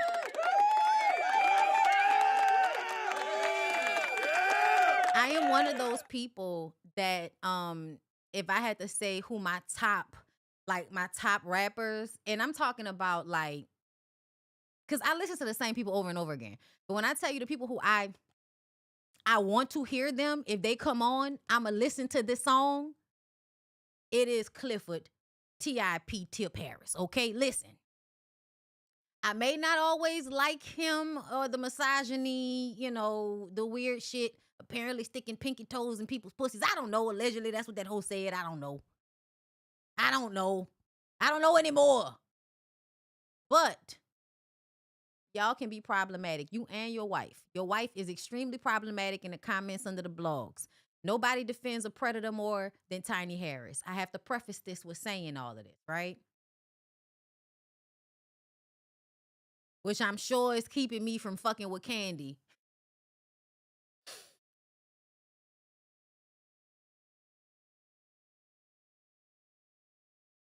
But I love T.I. as a rapper. And T.I. cutting his hair off, going to the barber, putting that hat on cocked, and going into the booth excites me.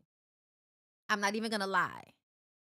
I feel like everybody stopped trying to reboot and then started doing reboot shit that actually hit. For instance, and I'm just saying, Jill Scott's new album, Jill Scott's energy within itself, no matter, this is like one of them times where it's like people be problematic, but you still fuck with them and then you don't know what to do. Life is too much duality, bitch. But y'all, Jill's new album, Jill, Chef's Kiss. And the reason why is because when I listen to it, it sounds like music that she could have made in 2000. And I love that. I love that. That fucking Pressure song. Oh my God. There's so many songs. Like I've been listening to the album, just like running it in my car and shit. But then T.I. came out with his new track. And I was like, damn, Tip, I thought this was old for a second. And I think it's good when you think it's old because it's like, it's really good because shit's trash now, right? And to see some of these older people come back and give us the same energy we had back then, I kind of really appreciate it. I'm not even gonna lie. I told y'all that I'm, y'all know I love Juvie. Everybody love Wayne. I love Juvie. Okay. But at the same time, Juvie is one of the most problematic, creepy old men I've ever seen in my life. I love him, but I hate him. Okay. His new song is good, but bad. Because it's good because it sounds good. The first 30 seconds, you know what I'm saying? His first verse into the chorus is great. But when we get to the big booty bitch, I'm like, somebody put on the Roots. Fuck. Somebody put on the Roots. I need to balance out this ignorant energy because you know my frequency is higher now. So I used to be able to go lower at these moments, and now I feel like, bitch, that's a little bit too low to the ground. I don't want to come down that far. I don't want to come back down from this cloud. Like, bitch, it's taking me all this time to find out what I need. Yeah, yeah. If y'all know that shit. But if y'all in the BBB, I know I'm getting off tap. We'll get the tip. But I want to express this to y'all that there are some older artists that are coming out with music right now, and it's really hitting. It's really hitting home. I'm not even going to front. Tip is hitting. I can't play it because y'all know copyright strike and all of that shit. But this is what was said in order to start the beef between King and 50 Cent. Okay, so first, like, you know, it was really about celebrating each other's catalog. Me and this nigga talk back there, bro. This shit, I ain't just called a nigga out the blue. Yeah. Me and this nigga talk back there. You talking about you and 50? Yeah, man. We talk about this shit, man. This shit just come out of nowhere. Nigga, we were moving around in LA, man, selling some TV shows and shit while we were around each other, man. You know what I mean?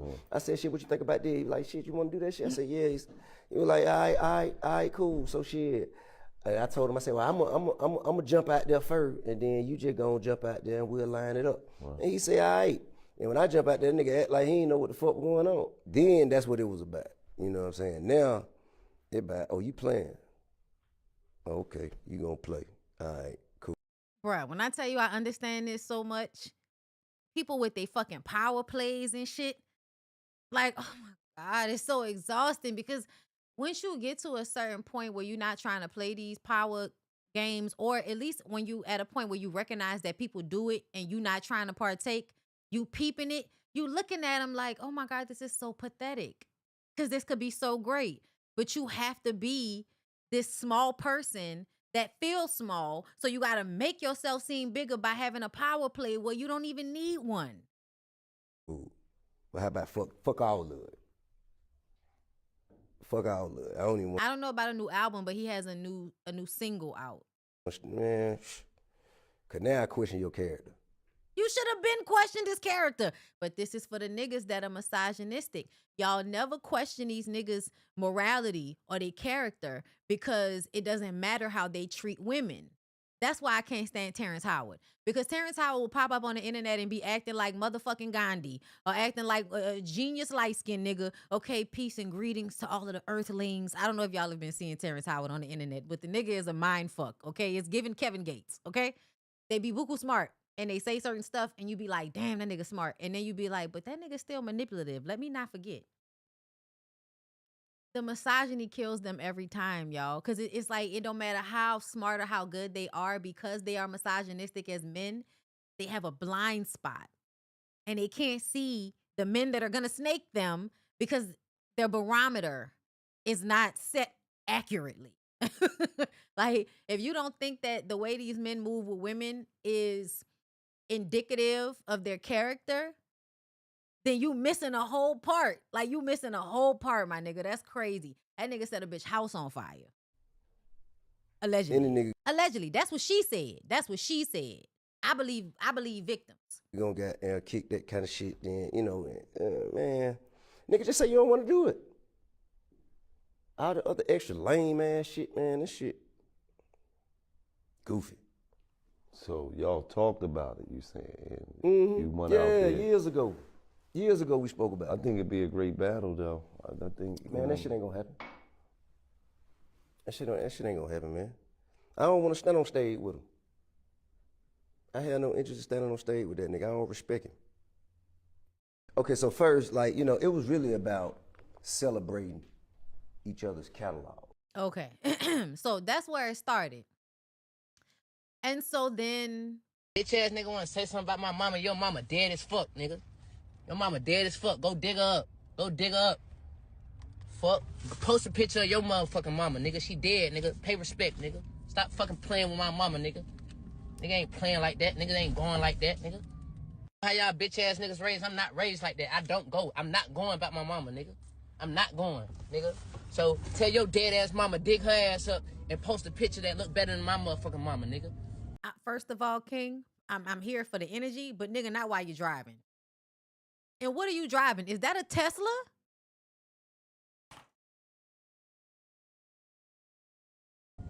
Fuck wrong with you, nigga? Y'all niggas better tie y'all motherfucking shoes. Y'all niggas don't know who the fuck y'all fucking with, nigga.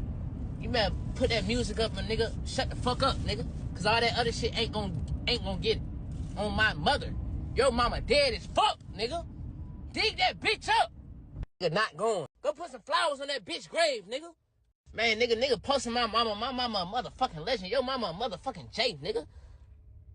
Stop, man, don't never think you can get on this motherfucking level and you can compete with us, nigga. We on a whole different ball game, nigga. We got a whole different type of level of respect around here, nigga. You get on that do that bitch ass shit, nigga. You a hoe ass nigga, nigga. I would say that shit to your face, nigga. Nigga, man, nigga not going. Nigga not going. Now With a gun in my hand, but I say it. With a gun in my hand, but I'd say it. So 50 posted this. I keep saying, keep my name out your mouth, okay? And that be the bitch thing, right? I hate when y'all do that. But you know what? I don't like when women do it either.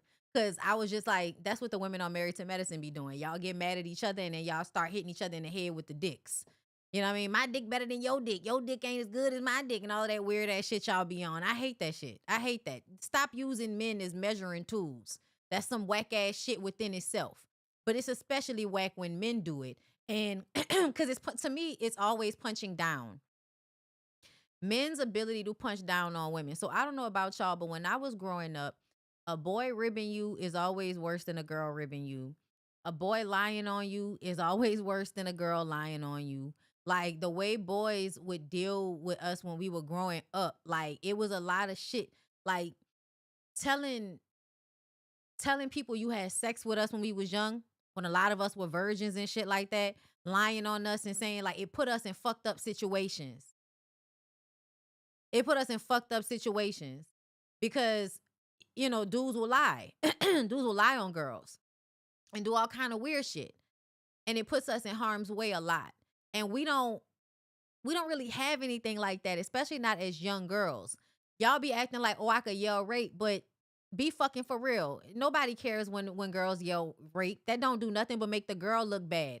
There are some crazy bitches out there. Please don't misunderstand me. But at large, the way men are able to harm women just by saying fucked up shit to them or embarrassing them, humiliating them on a public stage, because what it does is make other people feel like, well, now this is my opportunity to do it. He's doing it, so it's my opportunity to do it. But it's also just like such a magnifying thing when 50 Cent posts you so that he could get back at your husband. Like, it's just such a fucked up thing to do to me. Celebrate. So, but we know 50 Cent is a terrible person. He's been a terrible person. I've never liked 50 Cent. I don't like trolling people, people who are have a trolling personality. I don't like that shit. I don't like people that like to confuse the truth with a lie so that they can control and manipulate people. Like, and that's what he tends to do. Also, always popping out the woods to make yourself competition to eat off of other people's backs, right? You know, nigga be doing their thing, making their music. Here come 50 Cent, nigga, I'm better than you. And now I'm going to do some trickery and start a whole fight with you. And it's going to be public. And so I'm going to get clout off of it. I'm not going to win because I'm actually not as good as you. And I know this. But I'm going to act like I am because it gives me the opportunity to eat off your plate. That's what he did with Kanye. That's what he did with Ja Rule. Every time 50 Cent like rose to another level in his business acumen, it was because he was willing to stand on another nigga's shoulders in a very weird public humiliation kink type way. So after that, 50 Cent said King Rat. Tip said, you playing on my name when only one of us a rat in real life. You know I got your paperwork, right? And my transcript is available online. Your excuses is useless. Get your hoe ass in a box or shut the fuck up and live in fear. You soft, son. You've lost my respect. And nobody wants to lose Tip's respect. Niggas like Tip are very well respected. If somebody like me can see why you would respect somebody like him, because he wouldn't respect me. That's why I wouldn't respect him. But as a woman, apart from it, looking at it, I could see how people would respect him. And if I was a pick-me, I probably would too. But because I'm so well aware of the way men don't respect women and how the only times they pretend to respect women is when there's something to be gained from it, I can't fuck with you. You know what I'm saying? But I love you. Can't fuck with you. Yes, sir. But if you get a chance, you hear me? You hear me, Kevin Hart? Yeah, I'm listening to you. If you get a chance, Yes, sir. please tell 50 bring his ass on out here and get this smoke. Oh, Jesus. Please tell 50 Cent get his hit records and come on and sit down and see what the South got to say, goddammit. Jesus Christ. You say you want that man to see all full-fledged what the South got. I want him to see what the South got to say. Now listen, hey, I'm the king below the Mason-Dixon line, king of the South. I speak for all of the Southern people. New York been saying shit under their breath about us and having little bullshit, slick-ass comments about us, thinking it's all slow down here. But they want to come down here and go to our malls and go to our clubs. But then they want to kick it like, nigga, we substandard when they get back up top. Well, celebration. I am in full support of all of this niggatry. Top. Well, that shit stop right now. Yeah, you say you done with that. That shit stop right now, goddammit. The king say that shit stop. He say he the king of New York, and if he don't want to do it, and one of them other niggas up there who got a goddamn catalog want to pull up, tell him come see the king. Don't come around me. Come sit down with me. Hey, I'm not gonna lie to you, too. I'm here for it. Tell him come see. I fucking hate Kevin. Yo, why Kevin so stupid, yo? Kevin, and I'm here for it. I'm here for it. I cannot stand him. He sounds like he about to bring in the 4 horsemen. Bring in the 5 horsemen. Sha-da-da-oo, ain't got no money, Jack. Wow, ain't got no fancy car. Wow, don't live the life of a millionaire, Jack. Wow, or a movie star, Jack. Do. Nothing in the world that I can possess. I'm sorry, y'all. You and your love and your tenderness. I love Tip, y'all. God damn it. Andre told him the South had something to say, and I'm saying it. Okay. And we the South, and we support this message. Period. Ain't no motherfucking dispute. We the shit. They last year. We the future. So anybody don't like it, come see the king. And we gonna start with 50. And if he don't want to do it, then we gonna go pick somebody else. But in order for him to not, he either gonna have to accept the challenge or bitch up. Those top. Well, that shit stop right now. Yeah, you say you done with that. That shit stop right now. Yo, Kevin is so done. Yeah, you say you're done with that. I'm sorry, y'all. That shit is hilarious. Okay, wait. There's more. Because we was in the studio. Y'all, why people writing paragraphs to me? Why are people writing paragraphs to me about the Tourette's thing on TikTok? I don't care. I feel like as a black person, I am entitled to feel like that man meant what the fuck he unintentionally said. I'm entitled to feel that way. If it's not that way, then let it be that way on his end. I don't have to believe what he said about something that really cannot be proven to me. But everybody's racist, and I'm tired of it. And no, we're not going to just calm the fuck down about it. Stop it. Trying to bully us. Bitch. Straight like that. Your son don't love you. You don't got no family. You not loved. You rich, but you not loved, nigga. My husband was mad at me because I turned this into a sound and I was going to post it, but he didn't want me to post it because he was walking around in the background in a bonnet. And I'm like, everybody knows you wear a bonnet, Lyric. Like, I've told everybody that both of us wear bonnets. We have locks, nigga. Like, we have locks. Who gonna say something? Who gonna say something? Anyway. But I wanted to turn this shit into a sound. because I feel like in the rest of the year, this is the type of energy that I feel like I'm about to be on. It's only February. Money means nothing without no one to spend it with. Your son don't love you. Your son don't love you. Your son don't love you. Nah, real shit. Like I'm joking and shit, right? But in real life, I get so tired of seeing that people really only value money now. Like back in the day when we was growing up, it was like people really had like morals. Like they weren't just judgy. They actually did have the morals to go along with the judginess, like Florida from Good Times. But when everybody started to see the people, a lot of the people, most of the people that pretended to be like the pinnacles of morality, really were trying to uphold an unrealistic standard for anybody and really was on some creep shit. Once we start seeing how many of y'all are creeps, then we can no longer be in that same space. You start reading books, you learn about religion, you deconstruct, and now you like, bitch, I can't be there with you with that. But you still have your morals and you understand that money is not everything. The money in the system in like this world is not real. It's not real. And so you cannot put everything on things that are not real. Yes, it is important to have a place to live and in safety and comfort and have a wonderful life. Yes, that is very important. But there are things that you have to have inside of you so that you can fully enjoy those things. Because if you sell so much of your insides out while you're trying to obtain all this external shit, by the time you get to it, you won't really be able to appreciate it. And you won't really be able to enjoy it. If we being real. And I just feel like personally, everybody's barometer for what they willing to sacrifice is their own. So it's not from a judgment place.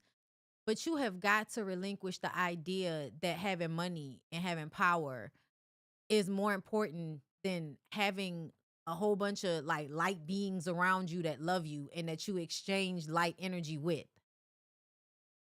Like I'm just keeping it a buck with y'all. When I spend time with my family sometimes, I've said it before, but I'm going to say it again. I get a energetic high from being around my family, especially if we had a good time. Ain't nobody was fighting or arguing and we was just laughing and doing whatever we was doing. Every time we are around each other, I feel so connected to everything. It feels like a version of heaven to me. And sometimes I'm able to feel that feeling even when I'm not in a moment with them all the time. But I can now like encapsulate these moments. And the reason why is because of Katrina. Because we felt like we lost something. All of these moments, pictures, being here, like we feel like we lost so much that I naturally now just have a reverence for these moments. And I actually sit in them and soak them up and pay attention to the fact that I'm in this moment right now. I recognize what this moment is, the wealth of this moment. You know what I'm saying? So yeah. You gotta know like energetically what is actually of value. And your time, your energy, you know what I mean? Your family, the people that love you, your friends, like your connection to the earth, your connection to, animals, your pets and shit. All of that energy, that is way more valuable than like numbers or your ability to obtain a bunch of shit. So I do want to like say how much I loved what King said because it in fact was very real. And I feel like the time that we're in right now, we have got to break this illusion of what people think having money means. Like we have to break this illusion because I feel like it's how we got where we are, where there are like young Black people that don't understand that the president is a racist. They don't understand that. And it's because they pedestalize and idealize what it means to have money, what it means to have wealth, what it means to have power. And that is what they value above everything else. That's the only way you could see somebody being a racist, but ignore it because you value the power and money aspect more. Gotta get out of that. Gotta get out. That's how we got here, and this is not a good place. Like, it's starting to feel like Groundhog Day in hell or some shit. And nigga, just for talking about my mama, I would slap the out that nigga just because he share the same blood as you, nigga. I don't give a fuck. Man, at the end of the day, I don't play by my mama. At the end of I don't play by my mama. I'm just how I'm raised, nigga. I wasn't raised by y'all father, nigga. My dad is TIP, nigga. Tip, nigga. That's how I'm raised, nigga. I don't play like this. Straight like that. Your son don't love you. You don't got no family. You not loved. You rich, but you not loved, nigga. That part right there, you rich, but you not loved, nigga. Clip it. Ashley, we need to start adding that to certain moments, okay? Moving forward, if there's ever a moment where it seems like people are valuing their money too much, I need us to run it back. You don't got no family. You not loved. You rich, but you not loved, nigga. Money means nothing without no one to spend it with. Your son don't love you. And nigga, just for talking about my mama, I would slap the out that nigga just because he share the same blood as you, nigga. You ain't got to put all that in there. You know where to cut it. But you know what I'm saying? That needs to be a sound. You ain't loved, nigga. You ain't loved. That's sad. That's sad, y'all. Sad out here. And Tip came out with a diss record, man. Tip came out with a diss record. And the diss, of course, was exceptional. Did a nigga y'all scared of, man? Man, fuck this Lego head ass nigga, man. Ain't nobody studying this fuck nigga, man. Okay, they finally got the right one. Roll some, light one. That's alright, then. We'll have them for the night come. I don't like guns. I walk up on them knife some. Think he Tyson. Nigga, you ain't tough as my son. Ain't no fear here. Bitch, I'm a king and you a duck. You got no peer here. With smoke, you get your fair share. You wouldn't dare stare me in the eyes and move your dick sucker. Say that shit you say with your thumb. Boy, you's a big sucker. To me, you just a small man in a big shell. Bitch made ass nigga need pigtails. You take no issue with them white boy. It's only our people that you find to be an eyesore. Huh? Duck and smoke, you won't even stand up for here.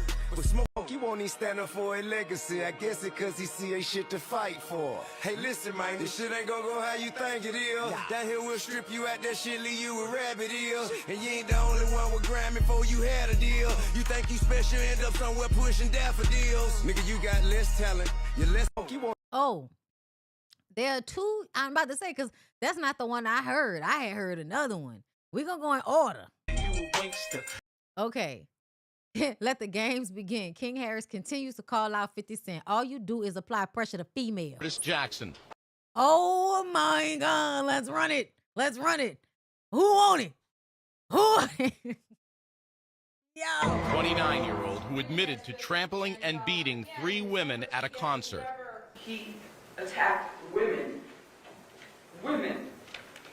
We were just there to see a concert. We were not there to get beat up. We were not there to get hit. The rapper with the gangster attitude stepped on 2 of the women and punched the 3rd in the face after jumping into the crowd in search of someone who threw a water bottle at him during a surprise concert at this club in May of 2004. They did nothing to justify or excuse the defendant's actions. He has demonstrated since his earlier run-in with the law as a young man that he is a law-abiding citizen. That is not the image 50 Cent uses to sell his music, but it will have to be. Judge Robert Coomer accepted Jackson's admission of the facts, gave him a lecture on how this incident would reflect on the rapper's 9-year-old son, and then continued the case for 2 years. Jackson. Yeah, well, he don't care about his son. We know that. Zonique, did he ever get right with the person who threw the water bottle? Serious question. All you do is apply pressure to females. Bring that smoke to the chimney. Fuck, nigga. I love the way country people say fuck, nigga, okay? I love it. All right, let's see what else. Because I'm going to find that other song. Okay. 50 Cent shares meme of Solange while saying rappers are soft. They will get you in the elevator. These rappers soft. You got to watch out for these killers. They will get you in the elevator. And then Tina Knowles, you know, I guess, girl, what? Tina Knowles posted Tiny. And then, yeah, Tina Knowles posted Tiny, like in, you know, solidarity with Tiny, because y'all know she be on the internet. She know what's going on. So she won't stand up for the women. And here he come. I'm not going to do this, but shit is getting weird. Little fucked up albino kids, grandmothers getting involved. What the fuck? LOL. That's because you can't just talk shit to everybody and think that people not going to say nothing because you a big bully and shit. Don't act like it's weird now, nigga. Don't act like it's too much now. And I don't know what you think posting that was supposed to do. That lady, like what you thought that was supposed to do? Like we were supposed to be like, ooh, she ugly or something like that? Nigga, grow up. King Harris shares resurfaced video of 50 Cent's baby mama going in on him. Accused him of having someone set their home on fire with her son inside. This is what I remember. The internet never dies, bitch. You did think so? Yes, I know so. Why do you say that? He threatened me on Monday. He did? He threatened me. Look, watch what I'll do. I'll have someone come kill you. He threatened me. He threatened me on Monday, and this is what he did. How long were you two together? We were together for 13 years. The relation just ended over a year ago. He cannot accept that I have moved on with my life. He felt like he was going to strip me of everything, and I didn't allow it. I fought back, and this is what he's trying to do. He tried to kill me and his own child. Why do you know that? He threatened me. He told me he would. He told me he would have someone come do something to me. He told me he said, watch what I do. I have someone come kill you, and that's what he did. That's really what he did. would... I know he did. There's not a doubt in my mind on my son's life. I know he did. What happened? I know he did. Anything? Did you see anything? Someone threw something through the window, and the house just ignited. Couldn't even make it downstairs. We had to jump out the window. Do you think he hired someone to do it? Yes, of course. I know. He's too much of a coward to do anything himself. You're blaming 50 Cent for this? Yes, yes. Yes, he released yes. a statement saying he was happy everyone got out alive. He didn't even, if you release a statement, if you care about your child, he has made no attempt to contact his child. He calls my grandmother when he's upset and he wants to talk about me. He calls my uncle, he calls my aunt. He's not made one attempt to come find out if his son is okay. So that sound like a concerned father? A concerned father don't sign over their rights. A concerned father do not sign over legal, physical. He has no rights over Marquise. None. He signed away custody. He tries to make it like he's a doting, beautiful father. He's not. He's not. He is a deadbeat because it's not about monetary. He is a deadbeat. You heard this in the middle of the night? Yes, I did. Talk about the custody of the house. He didn't want you to have that No, house. and we was in the Supreme Court. I did my deposition yesterday. And he trashed yesterday. the attorney's yes. office? No, he trashed it on Monday, but I did my deposition yesterday, and they saw the evidence that I had. We had an express oral agreement, and I have proof that he said that, and this is what happened. He knew I was going to get that house. His kids in danger? So He doesn't care. Anyone who's trying to take a roof over their child's head, do they care about putting them in danger? When you know you drive around a bulletproof van all day, every night, wouldn't you want your son to be somewhere safe? You think he would try to kill his own kid? Yes, I think he would. He's obsessed. If he can't have me, he'd be like, no one can. He's obsessed. So he's very upset. Fighting over the house right Yes, we were in court. We're in litigation. We're fighting over the house. Just yes. say again, what did he tell you? He said that he was going to have someone come kill me and watch what he does, and this is what he did. So he threatened you? Yes, and he has made no contact to even see how his son is doing. No contact. You heard something in the middle of the night? How frightened are you? I'm very upset. Listen, King is going to hell, and I like it. I'm here for it. No AI, Curtis, the Johnson juggler. This the magic stick you talking about? I just noticed stuff in buff-ass nigga ain't out here in the general public gripping dick in real life. This what you gotta do to sell out Broadway, huh, 50? Keep posting, little nigga. You got the right ones this time. Damn, Miss Jackson, your son a freaky man. Wish you were here to whip his ass. Yo, he's going to hell. Listen. 50 claps back at T.I. and King Harris and messy captions. No bad BBLs. No little fucked up albino kids. Just sold out Broadway. They love using like the measuring stick of white people to try to like, make other shit seem as if it's not as bad as it is. You're an ain't shit person. It don't matter that you sold out fucking Broadway, nigga. The fuck? Oop, King Harris calls out 50 Cent's alleged past of domestic violence and treatment of women amid their exchange about his mom, Tiny.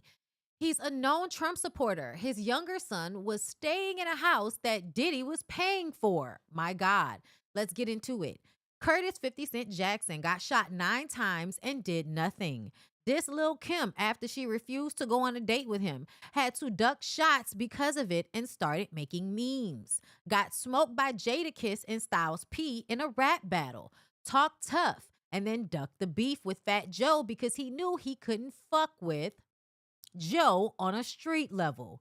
Got outsold and embarrassed by Kanye West on his 3rd album. Knew he couldn't fuck with Rick Ross musically, so he resorted to making skits. Reposted a sex tape of Tierra Marie just because. Has publicly disrespected Ashanti, Sierra, Vivica A. Fox, etc. for no reason. Ducked T.I. in a versus battle. Called him a snitch, even though he's the known federal informant. Makes fun of T.I.'s wife, as if we don't know his track record with women. Criticizes rappers for publicly speaking on politics and religion, but his coward ass won't stand for anything, even though he's a known Trump supporter. Helps produce a documentary on Diddy's transgressions, but won't speak on his own history of domestic violence and abuse.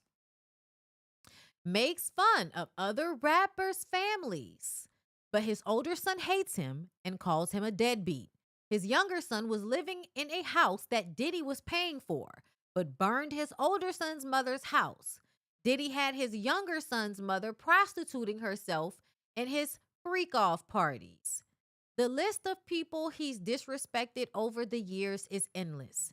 He came into the game creating unnecessary controversy, and damn near 30 years later, he's still the same attention whore. My God, what a read. I'm a king and you a duck, you got no peer here. With smoke, you get your fair share. You wouldn't dare stare. Who admitted to My wife look like that? May God bless America. My wife. We ain't trying to pretend that the king won't get a sledgehammer for an insect. Listen now, build it, bro, boy, it wouldn't exist. Got a concrete crowd, boy, this shit don't even fit you. Big dog talking little shit zoo. Come on, now you say you outdid who? Better settle down. Know the dog, hold your head down. Did a diss record, better edit now. I turn your head around. All that cap, nigga, better get a gown. But the only place your head is in the ground. Put it on my soul. Before I ever had a record sold. Swoop, no, I used to get it up the stove. A nigga been gold. Been pulling up a foreign cars with the first fucking R&B star. Oh, you niggas want war.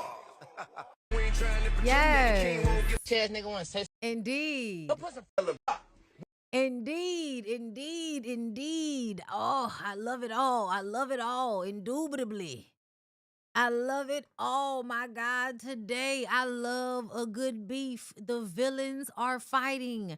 And even though most times I would not take sides, when the villains are fighting, I am on the Harris family side with this one.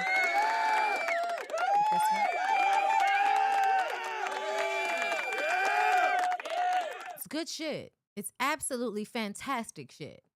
Okay?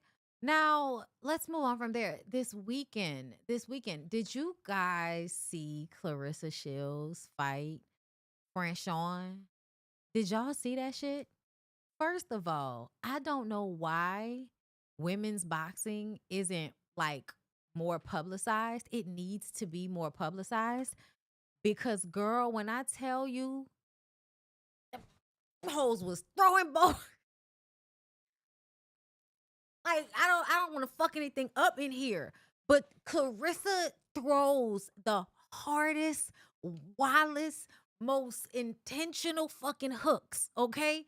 If she wasn't so big, you know what I'm saying? And if she, first of all, the girl she was fighting, I thought they were friends.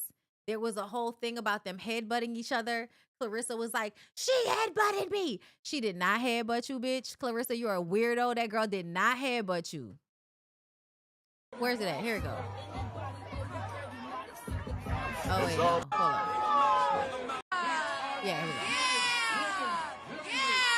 go. And to me, this be some gay shit. I told y'all this be some gay shit. Cause I don't never understand. Like, don't fucking touch me, bitch. We gonna fight, Don't put your forehead against my forehead, weird ass bitch. Cause if you wanna fuck me, this is not the way to do it. Bitch, we gonna chill.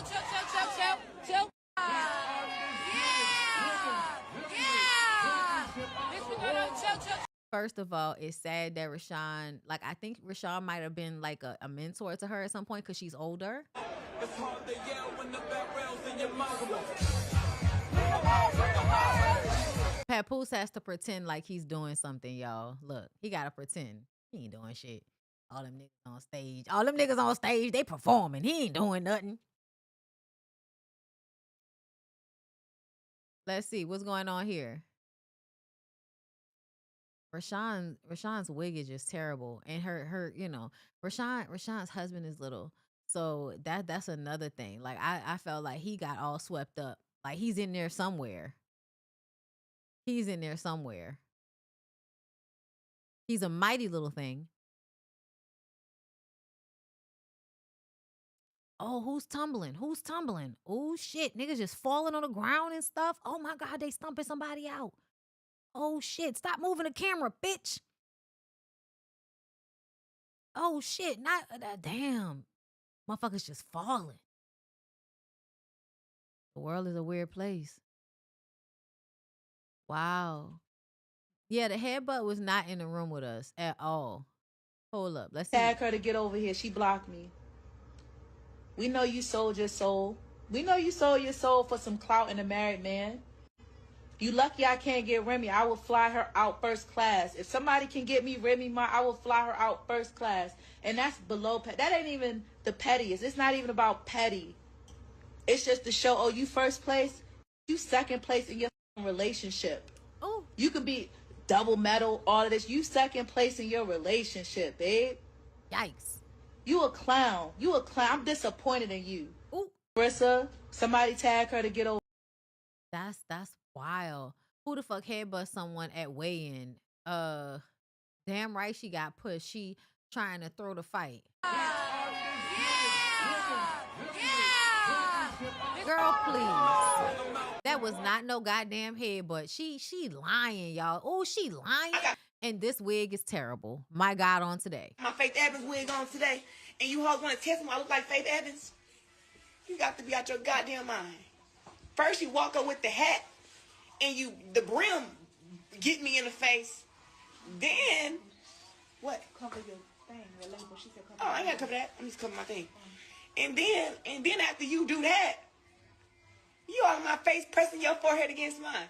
If you don't get the hell up off me, and then let me talk about little short man Glenn. Boy, let me tell you something. You tried to run behind that goddamn, you call that shit back there? Billboard, the backboard. You tried to run behind the motherfucking billboard talking about you gonna do something to me? I'm out, boy. First of all, Pap will knock your little ass out. You ain't never won no world championship, and you jumping in people's faces like you can whoop somebody's ass. You ain't gonna whoop my ass. You ain't gonna whoop Pap ass. And I don't even know if I got my Faith Evans wig on today. I think you have to try. Like, she is stretching herself so far in order to reach for Pap when you are the Olympic fighter. And not only could you beat her ass, you could beat his ass too, because he can't beat her ass and she can't beat your ass. So we don't even have to call Pap for this. So the way you have to go stretch to find Pap, it's a performance. Because, girl, you don't need Pap. You don't need nobody to fight nobody for you. Especially not this nigga. Today, and you hoes want to test me I look like Faith Evans? Wipe your tears away. You don't have to cry no more. No more. Wipe your tears away. You don't have. I don't know where she got Faith Evans from, but I was going to sing it. Okay, Clarissa said, shaking my head. Franchon, everything I said to you after the fight, I meant. I love you and I admire you and I wish you and your family well. And we don't have to be friends. It's okay. Thank you for all you have ever done for me. Bye. Franchon said, my words was out of hurt and betrayal. We are not friends. They know what was done. Yeah, they was on. And Clarissa kept hugging her. Clarissa, I have so much respect for you, Franchon. I love you. Clarissa and Franchon make amends after the battle. No respect was given in this whole situation. I had a lot of people that came from all over to see me fight. They would not pay me if I didn't even, they would not pay me if I didn't, even after I fulfilled my contractual obligations. Lastly, I am a warrior despite injury. I was forced to do what I have to do. There are people I love that have hurt me and betrayed me. Love takes time to turn off. For a moment, I saw the young lady I once thought I knew who is now lost. I'm sure she was genuine, but she is not the person I thought I knew anymore. I don't harvest or hone hates in my heart. My love has always been real. You don't know what was said. I don't hate her at all. I love her enough to let her go. I reserve the right to remove myself from spaces that don't serve me. She said, me telling Clarissa Shields I love her was not phony. Only she and I know. She knows I never hate on her, which I told her. It's her journey. I have my own. She is who she is. I am who I am. Paint me as a hater. To paint me as a hater is wild, but it's cool. I never do things for social media. I did love Clarissa, even though she has been said she didn't fuck with me. She has been said she didn't fuck with me. Honestly, Daz in boxing wasn't going to let me talk. Thankful to SI Chris Mannix. I just wanted to express gratitude and acknowledgement to all my fans that traveled to see me fight. I only fought for them, injured and all. I was in shape. Unfortunately, I fought under extreme stress and anxiety. There are involuntary things that happen to your body under those circumstances. Thanks. Arena. I got my fake address with Clarissa. I'm mad they didn't show. Let me see if I can find. I don't want them. Y'all go see if y'all can find them clips of that fight on the internet, because I don't want nobody giving me no issues. I'm probably gonna have to take this video down at the end of the live anyway. So I'm glad that y'all are here. All right. So just real quick, a few things. Thank y'all for being here. Like the video. I want to get into what Candy said about her breakup and her divorce in this recent sit down with T.S. Madison. And I also want to get into Blueface and his newest baby mama. So before we finish up the show, I want to run an ad. And when we come back, we'll get into that. Thank y'all for being here. Like the video, subscribe to BondyBlue Bites, which is where I cut up these long form lives and you can see whatever content you choose to watch. You know, you don't have to watch the whole live if you don't want to, but the full live has all of the good shit in it. Okay. So here's the ad. I'll be back. Hey y'all, this is a get ready with me. Okay, just a little something before I get ready for one of my daily lives. So I just started growing my locks about 2 years ago now, and I color treated, and I do like a style here or there, and I really, really have noticed that my hair does the best when I keep it moisturized. And my regimen of spraying my hair with water and then following it up with Fab Hair International's Moisture Mist leave-in conditioning spray, girl. Listen, it's giving me everything that I need as far as the moisture on a daily basis is concerned. I've tried a lot of sprays and I really, really enjoy not only the way the spray bottle works, but also the way the hair feels moisturized after I've given it a spritz. There are so many great Fab Hair International products to try. And the Stimulate and Soothe Deep Cleansing Shampoo is one of my favorites. It actually gives your scalp a tingling sensation that makes it feel really, really clean. And then the Moisture Mask Deep Conditioning Mask is really amazing as well. Make my hair feel really, really moisturized after I had color treated it. The products are great and were created by a Black woman stylist who came from behind her chair to give her people the products she felt they really deserved. Fab Hair International is for all curls and coils, whatever your hair type. You can find something at Fab Hair International that will suit your specific needs.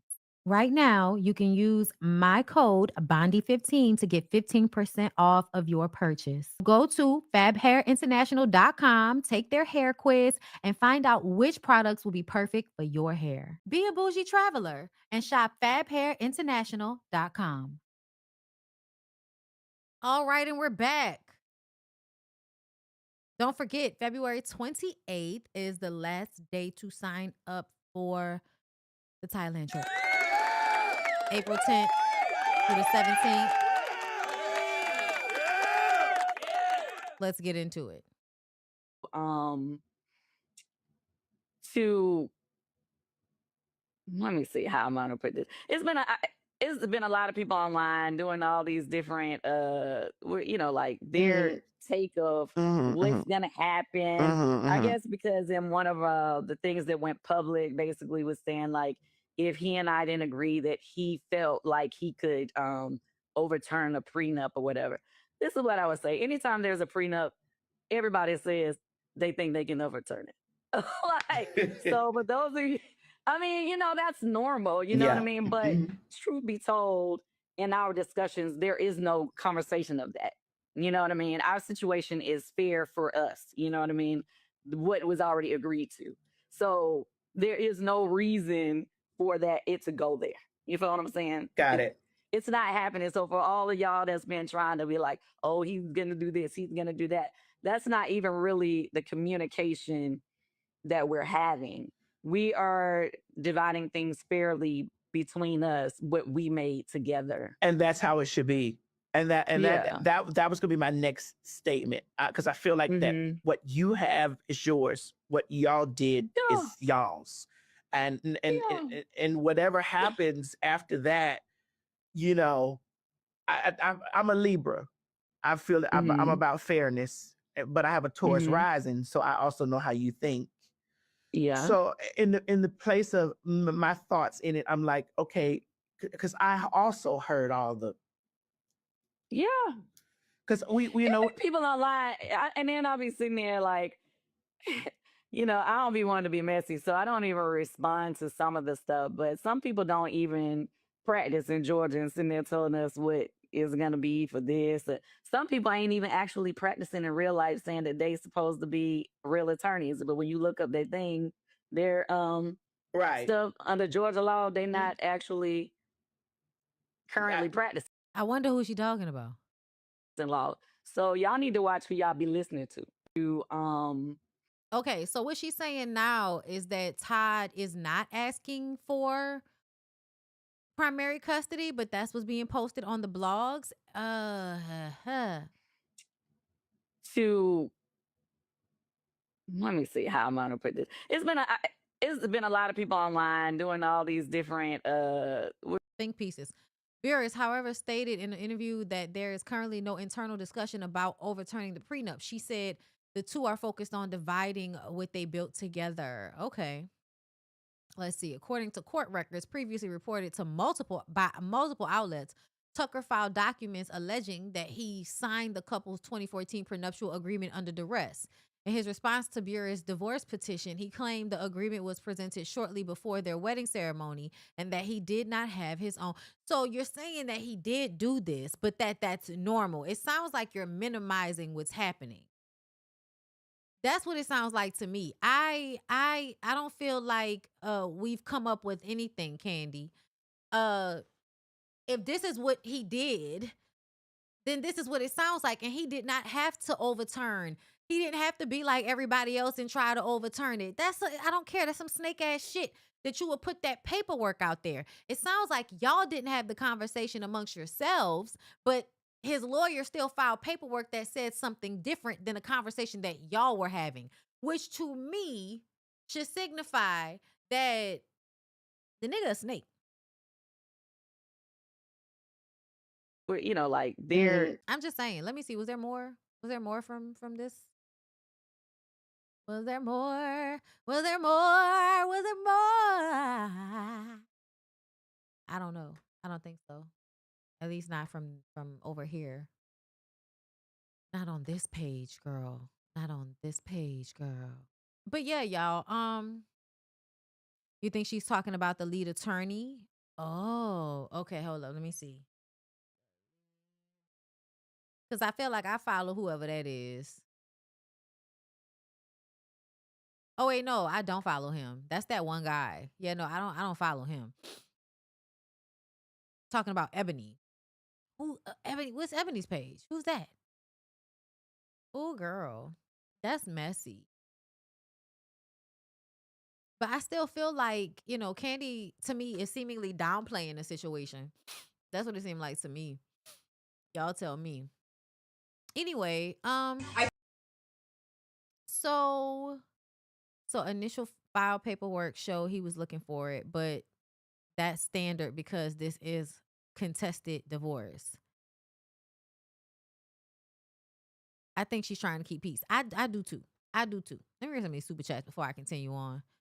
Okay, Lyris is Dean. Thank you for the super chat. Oh wait, no, that's from yesterday. That's from yesterday. I don't know why it didn't refresh.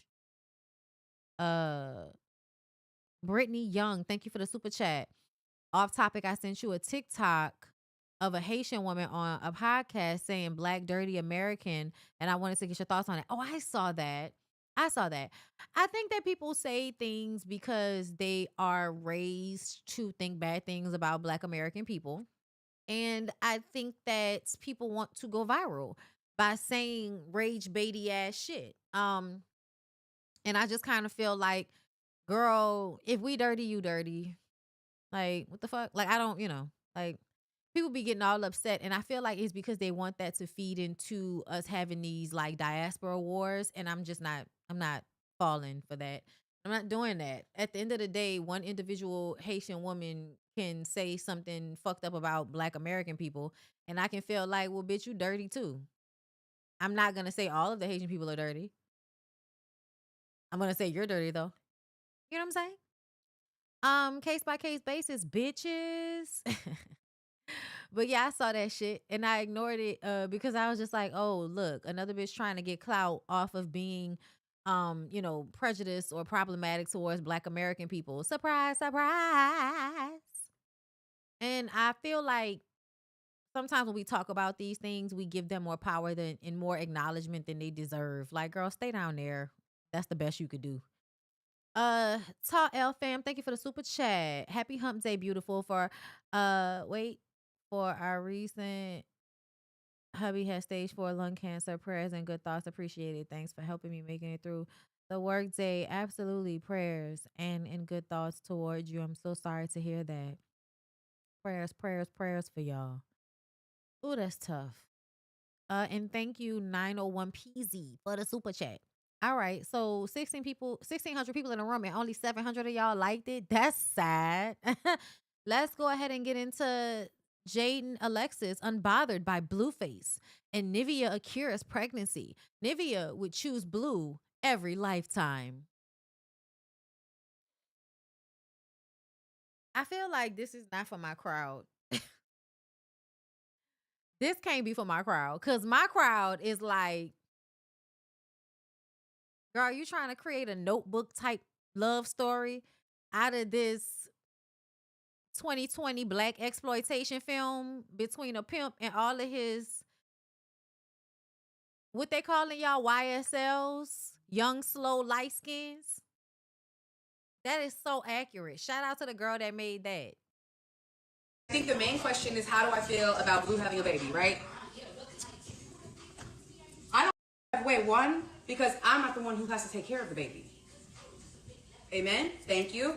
2, I'm so stable up here, down here, right here. Like, it don't matter to me. Like, You're full of shit. Because if that were the case, he wouldn't have been back down there and he was back down there, which tells me that he's still up here. And you could just act like you all free from this shit because he didn't moved on to the next bitch. But if he would have chose you, then you would have wanted him to choose you, bitch, which means you are still not where you're supposed to be.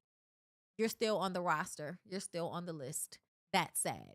You're excited about being the first baby mama of fucking Blueface, an abusive, fraudulent, non-rapping ass dude. Y'all do love y'all a mean, slow dude that didn't skip that has doubled in grades. He was in the 7th grade 2 times. He was in the 8th grade 2 times.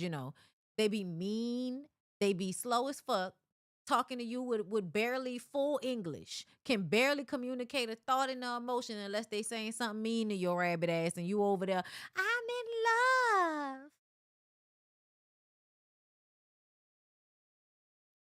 Bitch, you are not Aretha Franklin. You are not in love. your thing. I wish nothing but the best to anybody, to everyone involved. You're gonna want that. You're gonna be wanting for the love. You're gonna be wanting for that. Big J is cool. I'm always be good. What's for me is for me, and what's for you is for you. I got my boy and I got my girl, and I'm good. Me, I'm about to be outside this girl. Stewie, get out of my face. And not them being on. They fell asleep on stream. Blueface fell asleep with Nivea on stream. So this was them sleep. Oh, okay. And in every lifetime, I choose you to be my children protector and my man. Thankful for your mom and dad for placing you on this earth. Oh my God, she's the most delusional, weird ass bitch ever. The most delusional, weird ass bitch ever, ever. Like, y'all don't read the signs. You bitches don't pay attention to red flags. And then all the flags that are red in the background. Look at all those flags with red in them in the background, y'all. Look how much the Lord is trying to tell you something with this nigga. This nigga a problem. Yes, because he likes to go to jail. Talking about this nigga a problem. Him and Chrishon are getting physically ready to fight each other again. That's what this look like. They say Chrishon getting ready to fight. I saw the girl that she getting ready to fight. Did that fight happen yet? That girl like she gonna beat the piss out of Chrishon. I think the only thing that might help Chrishon win the fight against that girl is crack strength. But she went from being tossed out to now she Aretha Franklin and she's in I'm in love. Girl. Blueface talks about him having a kid on the way and wants his kid to actually look like him. I wasn't in love with my son donor, but I'm overly in love with him. So I don't think I'll have parts. This is my partner. What?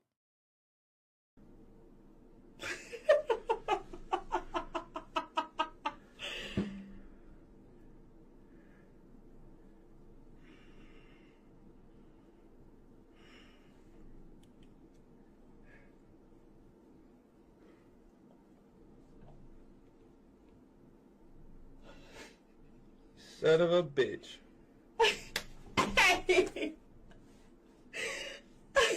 He doesn't sound happy about it. And she's so excited because now he will have to have her in his life, on his stream, on his reality shows. And he's excited because this lengthens his storyline. Because without a woman to abuse, he has nothing going on. Nobody cares. Unless there is a woman there for him to abuse, it's not entertaining. And so now there's a woman there for him to abuse, and now she's going to have a baby. And I cannot wait to see how this is going to end.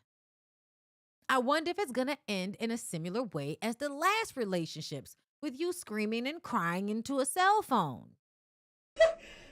What's the other one? Oh, shit. What's the other one say? I might just be arguing. Let's see. Pick up the other one.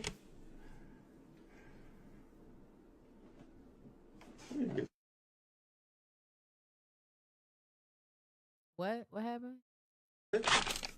Okay. But this is the alright test. You know, we got the more accurate one right here. Oh, Lord.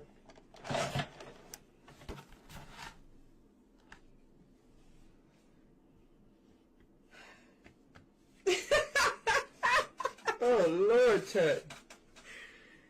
Oh, Lord. Oh, let me get the lighting right. Freaky. Congratulations. Congratulations to you, Sam. You're having a blue face, baby. You're so annoying. Shit. Let me kiss your belly, girl. We love you, Daddy. All right. There it is, chat. Sad. I think that those of us that have been in abusive relationships thought, like stupidly so, that once we figured it out and then you tell people and then they see how abusive men are, that they won't put themselves and children into these situations. But no, they're doing it for the plot. They're doing it for the plot, for the good feels, for the drug addiction relationship that they're about to be in. Because it's fun. It's fun to stress yourself out and a kid, right? It's so fun to like stress everybody out so that you can have a reality show type life happening on stream. Blueface Cavaliers, baby. You've been selected. You're having a Blueface baby. Congratulations. He's letting you know. He's letting you know that this is not some sweet, loving moment. You are now being added to the list of young, slow, light skins that have had babies for this very abusive, reckless, weird ass nigga. Congratulations. Like you made it. How does it feel? I bought it the last one, but it feels immaculate. Do you feel rich? No. Rich in the soul, yes. We playing a beautiful soul. Yeah. She's rich, y'all. Spirit. She's Blueface Cavaliers, baby. So you don't feel rich, which means, you know, this is not gonna come with any money. Is that the idea, that you're not gonna get any money from this?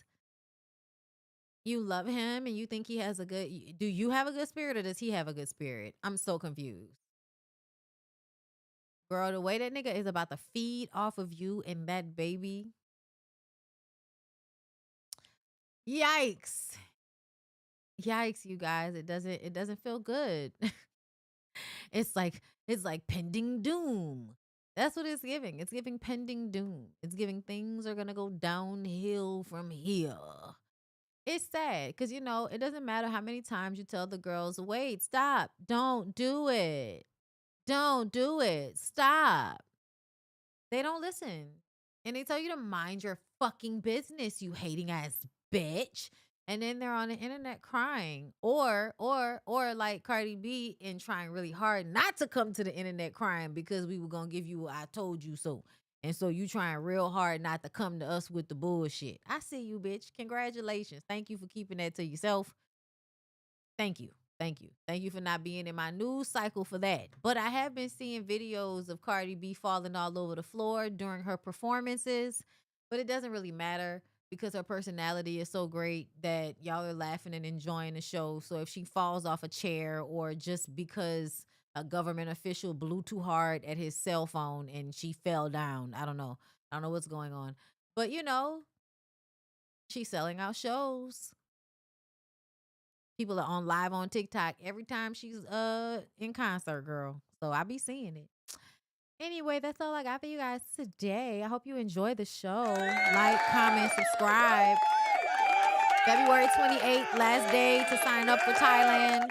We are going to Mauritius in September. So if you want to go on a black women's only retreat that is meant to help restore and reset and, you know, really relax you in a luxurious manner, then come with us to Mauritius in September. Link down below in the description box. Okay. I love you guys. I hope you have a good rest of your day. And I will see y'all tomorrow. Peace out.